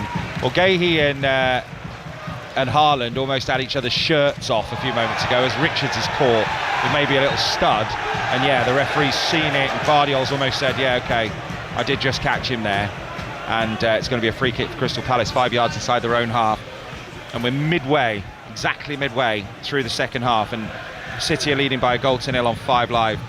Sports Extra from the BBC. It is 2-0 to Forest against Spurs. It is 1-0 to Sunderland against Newcastle. That's over on 5 Live, and you've got a choice of listening across Sports Extra 1, 2 and 3, bringing you all of these games live. More live Premier League football than anyone else. 5 Live, and we are through the BBC Sport website as well, and live on BBC Sounds, as here's Silva in a little pocket. This is a really good run, and he plays it to Foden. He strikes it. That's brilliant. It's so good from Phil Foden. It's 4 in 4 in the Premier League, and it's a super goal. Phil Foden at it again, and City keeping pace with Arsenal. It's Palace 0, City 2. Manchester City absolutely ruthless today. 2 real moments of quality in the whole game, and they've scored 2 goals. And that man, Phil Foden, what a run of form he's in at the moment. I think when he's playing like this, he is as good as anything. Didn't even think about it. Really brilliant little burst there from Bernardo Silva. Takes out 3 or 4 Crystal Palace players with the pressure, then just drops one off. Oh, it's Cherki, excuse me. He's driving, takes out 3 Crystal Palace players, just shifts the ball to Foden just outside the box, 1 touch onto that left foot of his, and then drills it into the bottom corner. Henderson, no chance whatsoever. Fantastic goal from Manchester City. Again, he's just made that look easy. You know when someone's got an easy golf swing and they just hit it miles, but they don't look like they're making any effort? He just stroked it into the corner. Well, the timing. When you're in that form, as I say that he is, and you know that run of goals, and again when you're struggling, you overthink things sometimes, and you may be trying to do too much of it. Like you just said, the ease of that strike is just right. I know exactly what I want to do. It's on my left foot. Now just get the connection. And like you say, he's hardly caught it really, but just such a nice strike into the bottom corner. Fantastic goal from Manchester City. But to hit it that low with that much power, and there's a ball over the top from him again. And Cherki with yet another assist. That's 6 Premier League assists for Cherki. Ranks number 1 in chances created in the Premier League. It's been extraordinary since he got into the team per 90 minutes. 1.6, assisting a goal every 80 minutes, which is the highest ever level in the Premier League. And that's 8 in all competitions assists for the season for Cherki, who has been exceptional, I think, since breaking into the team. Reinders, of course, was the man that kind of missed out in the beginning, and Doku being out today means he's in the team. They're some numbers, aren't they? Incredible numbers, I've got to say, John. Didn't think they were as good as that. And again, just watching him today and seeing him this season, I think he is being allowed that extra little bit of freedom by Pep to go and express himself. We all know what a huge talent he is, and there were a few question marks, me included, as to whether he'd be able to go and play. But some of these flicks and touches now, I mean, they're enjoying themselves now, City, aren't they? That was a lovely flick from Cherki, and Reinders running forward, and he's found Foden again in a little pocket, tries to go around Wharton. That was very good from Adam Wharton, who won possession and kept possession, gave it to Pino, and Nunez is physical, strong. Looked like it did come off the heel of Pino, that, but it is a throw-in to Crystal Palace midway inside their own half. It's going to be very, very difficult for them to come back from here, although there's been two 2-2 draws in the last 4 matches in this fixture. I mean, you wouldn't put it past them. They've certainly had chances in the game. There are frailties back there for Manchester City, but this is a big ask now for Palace, and you can just feel the energy's just dropped a little bit. Yeah, and I've got to go back to Manchester City and some of the decisions they've made, which again for me show they understand exactly what today is about and how difficult this is to come and win games here. So we said at the start of the second half, Palace are going to be a bit more aggressive, which they were. And Manchester City made some decisions where they said, right, we're not going to try and play out. You know, we're not going to mess about with it. We're going to go long and we're going to miss that press out. And they did that 3 or 4 times. It almost takes the steam out of Palace being able to press and get the crowd up. And they've quietened this place down. They've done such a good job at that, Manchester City, today. And again, they now find themselves 2 up. And that's where I really look at Palace at the moment and feel like it's going to be a huge task for them to get back in. It just doesn't feel like the energy in the stadium or out on the pitch so far. Joby McAnuff, 5 Sports Extra from the BBC. Well, there's a bit of energy from Will Hughes, and he's chipped a ball forward towards Pino, intercepted by City, but they've got it back on the right through Klein. Slides a ball down round the side towards Sarr, puts in a low cross, partially cleared away by City, who've kept possession by the corner flag on the left-hand side, and they've got it inside their own penalty area and cleared long by Phil Foden. Back there again, and City scrapping for it with Requois, who does brilliantly, because that is not easy. You've got to be quick and strong against Erling Haaland, and they were level pegging and he won it. Great battle that, wasn't it? Just a ball over the top. How many times have we seen Erling Haaland out-muscle someone and then get beyond and go and score? Not on that occasion. Requois equal to it, gets in a tussle, says nope, I'm not giving you that space today, gets his body across and then clears the ball out. Brilliant. You don't see that very often, because Haaland was ahead of him and he's got back and been stronger. I love that. Yeah, made up a good 2-3 yards there, didn't he? And then again wasn't afraid to have that physical tussle with him as well, and came out on top. So brilliant from him. They've been undone, Palace, by 2 moments of brilliance from the 2 form players in the league. And that is the difference, yeah, when you're playing against the very best, and they are. You know, we've spoken about Haaland's excellence, everyone knows that, but it was a real, you know, moment of class, and Foden as well. And there'll be a frustration to today so far for Palace for not taking those opportunities they created and not doing a lot else wrong in the game, but that is the margins when you're playing against the very, very best. Diaz wins a header. Palace play the ball long, looking for Nketiah. They've got a different kind of threat. That's a lovely first touch. Oh, is it a lovely first touch? It looked lovely from this angle, but it was just a bit too much. He met it lovely, Nketiah, with his left foot, but it's just a bit heavy and it rolled out of play for a throw-in. For Manchester City. West Ham 2, Aston Villa 2. Still with 17 minutes left, and Sunderland still lead the Weir Tyne derby by a 1-0. Voltemade with an own goal. If it stays like that, Sunderland will have a song about Nick Voltemade, 100% for the next 10 years. They will, won't they? They'll make up a song about Voltemade's own goal. And Forest are leading Spurs by 2-0. And here is a 2-0 lead for Manchester City against Crystal Palace. Nunez with the first assist. It was Cherki with a cheeky assist, off balance, for the Foden goal. And it was very, very good. I've had Bernardo Silva and Cherki mixed up a few times in this game, because you see the 0, yeah, and you've got Bernardo, and they move with the ball in such a similar way. And they interchange. They've done that a lot today. Yes. We said that at the start of the game, didn't we? One player will be out occupying the wide position, giving Tyreek Mitchell a bit of an issue. Do I go all the way out with him when really he wants to be in and cover? Cherki intercepted by Gahey and finds Pino. He'll be thinking about changes here, Oliver Glasner, I would have thought. Although if Palace are to break into that top 4, and it definitely is doable if they can keep people fit. They're going to miss Sarr for AFCON, no doubt about that. But if they can, they're going to need to take chances like they did in the first half. Through Pino, through one-on-one with the goalkeeper, with enough quality in his feet, the Spaniard definitely hit the top of the crossbar with only the goalkeeper to beat. That was their moment, wasn't it? And then Wharton hitting the post, which would have made it 1-1. Yeah, you know. I think the big questions really is taking those chances when they come, but also one of squad depth, which I know Oliver Glasner has been quite open about, and I think you're going to start seeing a little bit more of that playing in Europe. Quick turnaround time, and then having to play pretty much the same players, you know, week in, week out. It does take its toll eventually. That's Cherki again. He's been brilliant today, hasn't he? Been fantastic. The way that he carries the ball, it just sticks to his boot, and he can go either way, can't he? Left foot, right foot, he dribbles with both, and just really just tries to tease those challenges out of the opposition players, and he's been phenomenal today. Really impressed with him. There's going to be a change for Crystal Palace here. It's a free kick for Manchester City, by the way.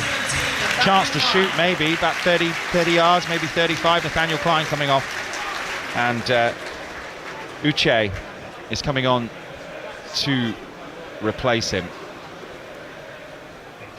Base layer and gloves. It's not that cold. Well, I've given a run out to my new coat for the first time, and it's doing the job so far. Well, I was going to say, you're a lot warmer than some of the players down there. I sense you're not a fan of base layer and gloves here. I think whatever makes you comfortable out there, I genuinely do. What confuses me is short sleeves and gloves. Yeah, I can't have that. I'm not having at all. Not having it. Little shin pads has got me as well. Adam Wharton's are right up there with the lowest I've seen. Tyler Dibbling is another one. Free kick for City. Ooh, Cherki with a poor piece of delivery for the first time today. Just smashed it into the shins of Pino 10 yards away. Bernardo Silva, Phil Foden, Nunez. Good football this from City. They're just playing with a little bit more swagger since that second goal. Pep Guardiola, for once, is just standing, watching, admiring it, with his hands in his pockets. Gvardiol, who got a head injury in the first half, but looks okay. He's done well. He'll want a clean sheet here, Pep Guardiola, I think, just because of the frailties at times that they have shown defensively. I think it'd do them a world of good in this title race. How do you see the race, Joby, as Nunez falls over trying to collect the ball? It's thrown to Palace on halfway. Well, I think looking at it clearly for me, between Arsenal and Manchester City, I know there's been a few teams, Villa probably the main one, looking like they could potentially mount a title challenge, but I can't see that happening. I do believe it's between those two. Arsenal having a lot of injuries at the moment and managing to dig out a big result yesterday. I think City, just with their experience though, for me, always there or thereabouts, aren't they? And they'll be ones applying the pressure, so it really is about whether Arsenal can handle that this year or not. And they're on the break down the left hand side with Nico O'Reilly, and Palace just funneling back in now. Nico O'Reilly with good feet and finds Gonzalez, but Will Hughes doing a really good job, and you can hear the chants of Hughes on the far side, and Eddie Nketiah trying to take it around the outside of his man and does well, and it's cleared into play. Did well there, Palace, because City had a break on for a moment. Yeah, and just looking at that change, Uche's come on and he's now going to be that number 9, and they did miss Mateta. We spoke about that, didn't we? Just that physical presence, which Uche has got, so he's come on to play in that number 9 role now, and Nketiah has just gone out to be sort of the right of that front three. Again, tough for him when you're up against two centre-halves, you know, back to play, it really isn't his game. So maybe from Palace's perspective, they're trying to hopefully get him in the game more, because we haven't seen a lot of Nketiah since he's come on, have we? Forest 3, Spurs 0 now. Sangare. I've got a few mates who are Spurs fans, and I love Thomas Frank, but they're turning against him, and it's difficult to know what. They're so inconsistent, aren't they, Spurs? Don't know what you're going to get from them from one week to another. And the ball is with Henderson for Palace, and it's taken off him by Lacroix. It's interesting. Just listening in the week to what they're doing in the dressing room before they go out, and they're leading a group team prayer. The captain Gahey, a lot of people with a lot of faith in this Palace squad. That was quite interesting to hear that they're leading a prayer before matches. We're ready to make a sub. Marmouche is going to come on for one last hurrah before he goes to AFCON. Savino is going to come on rather. And there's a chance for Sarr. Strikes it right-footed. Now Will Hughes into a group of players.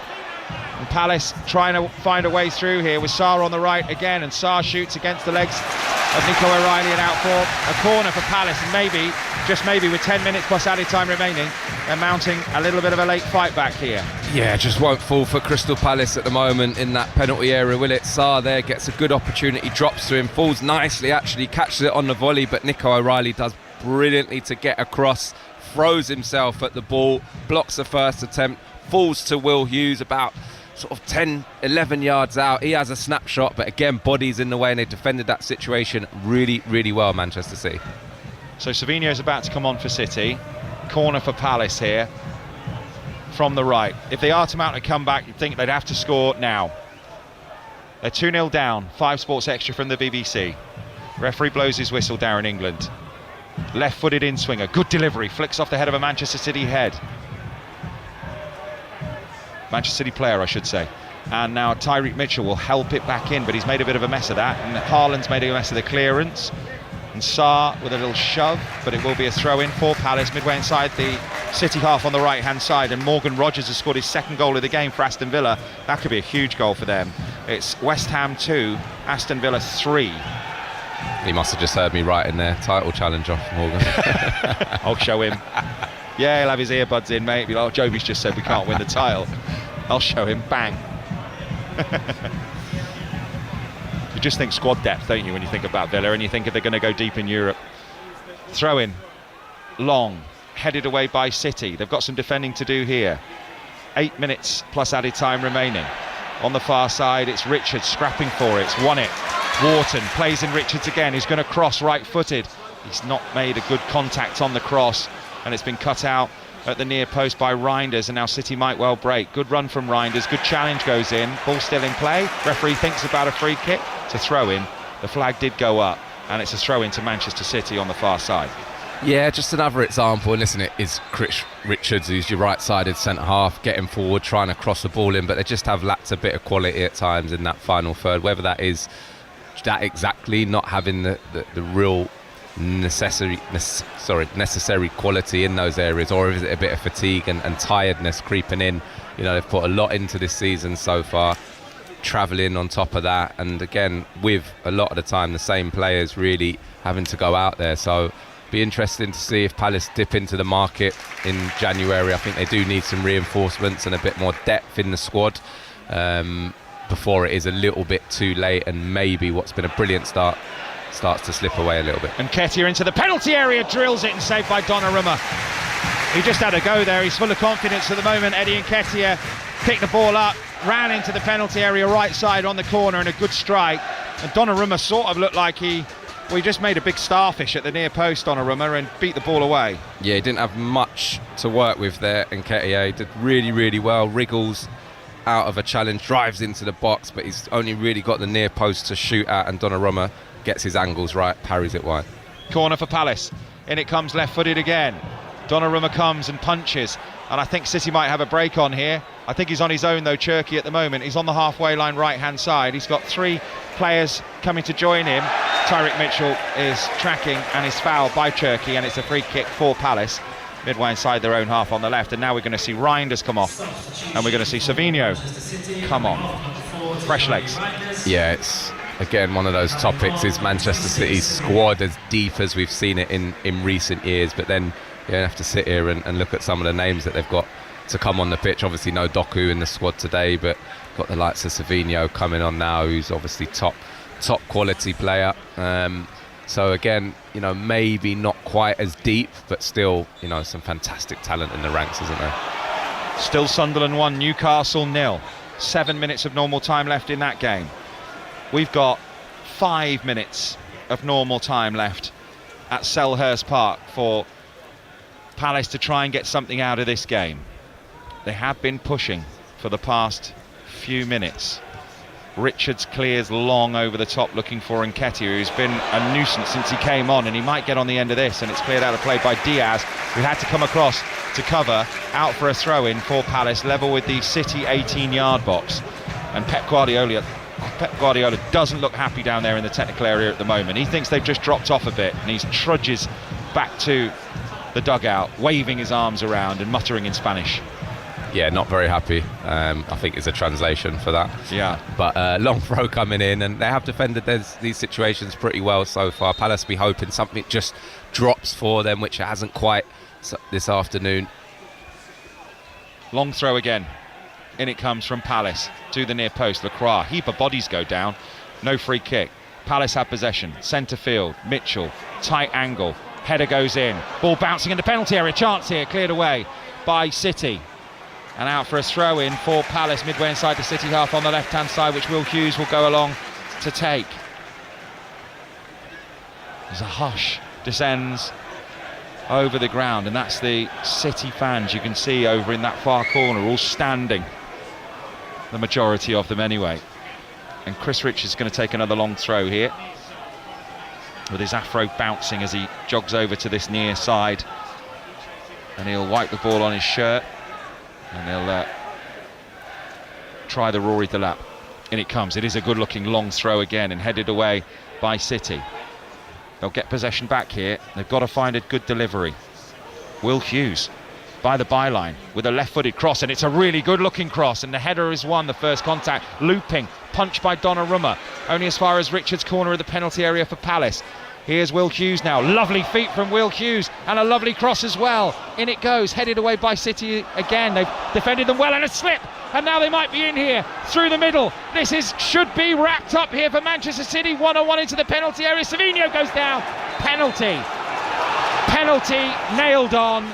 Henderson brought him down, said he dived, he didn't. Yellow card for Henderson, and this would wrap things up if Erling Haaland were to step up and score this. It's a brilliant break from City, but they were unfortunate, Palace, with a slip. Yeah, they were, and they've been punished today very, very harshly, in my opinion. They're in a really good position. Will Hughes actually does well, crosses the ball in, gets cleared out.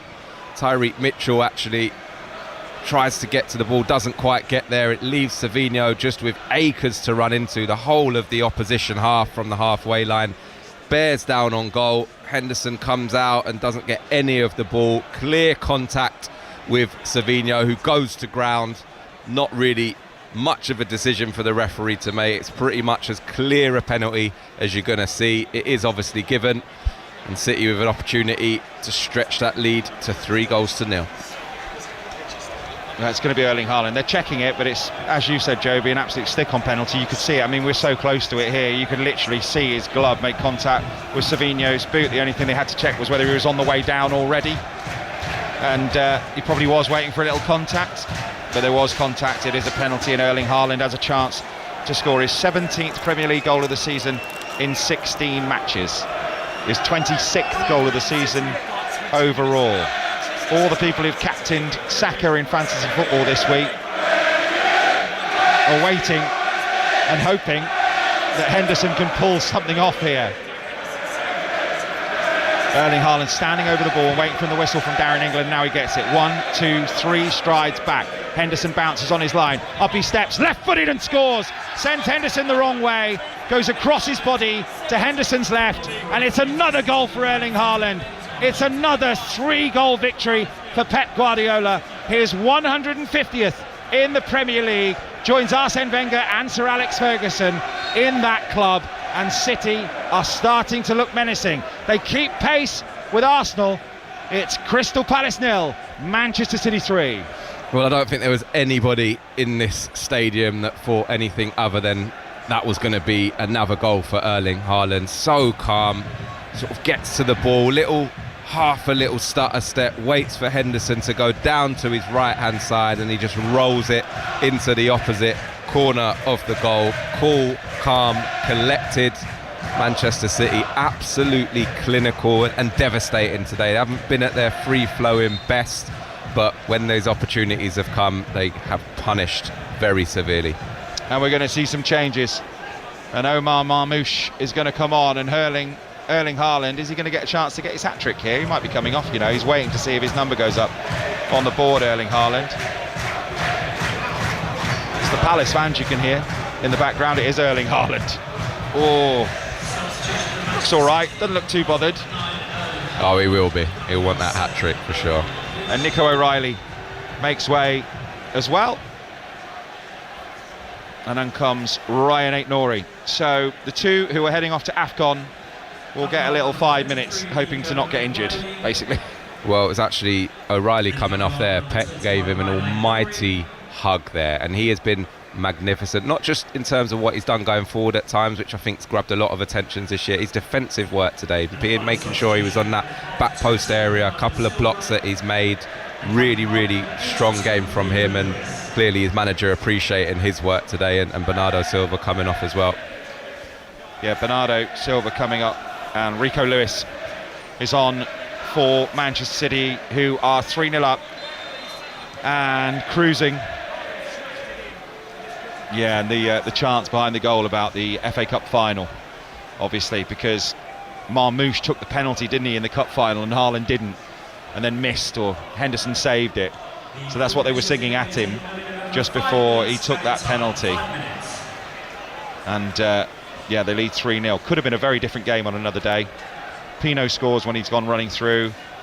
Wharton's goal goes Wharton's shot goes 2 inches to the left, and instead of hitting the post goes in. It's 1-1. Very different, but that's the difference, isn't it?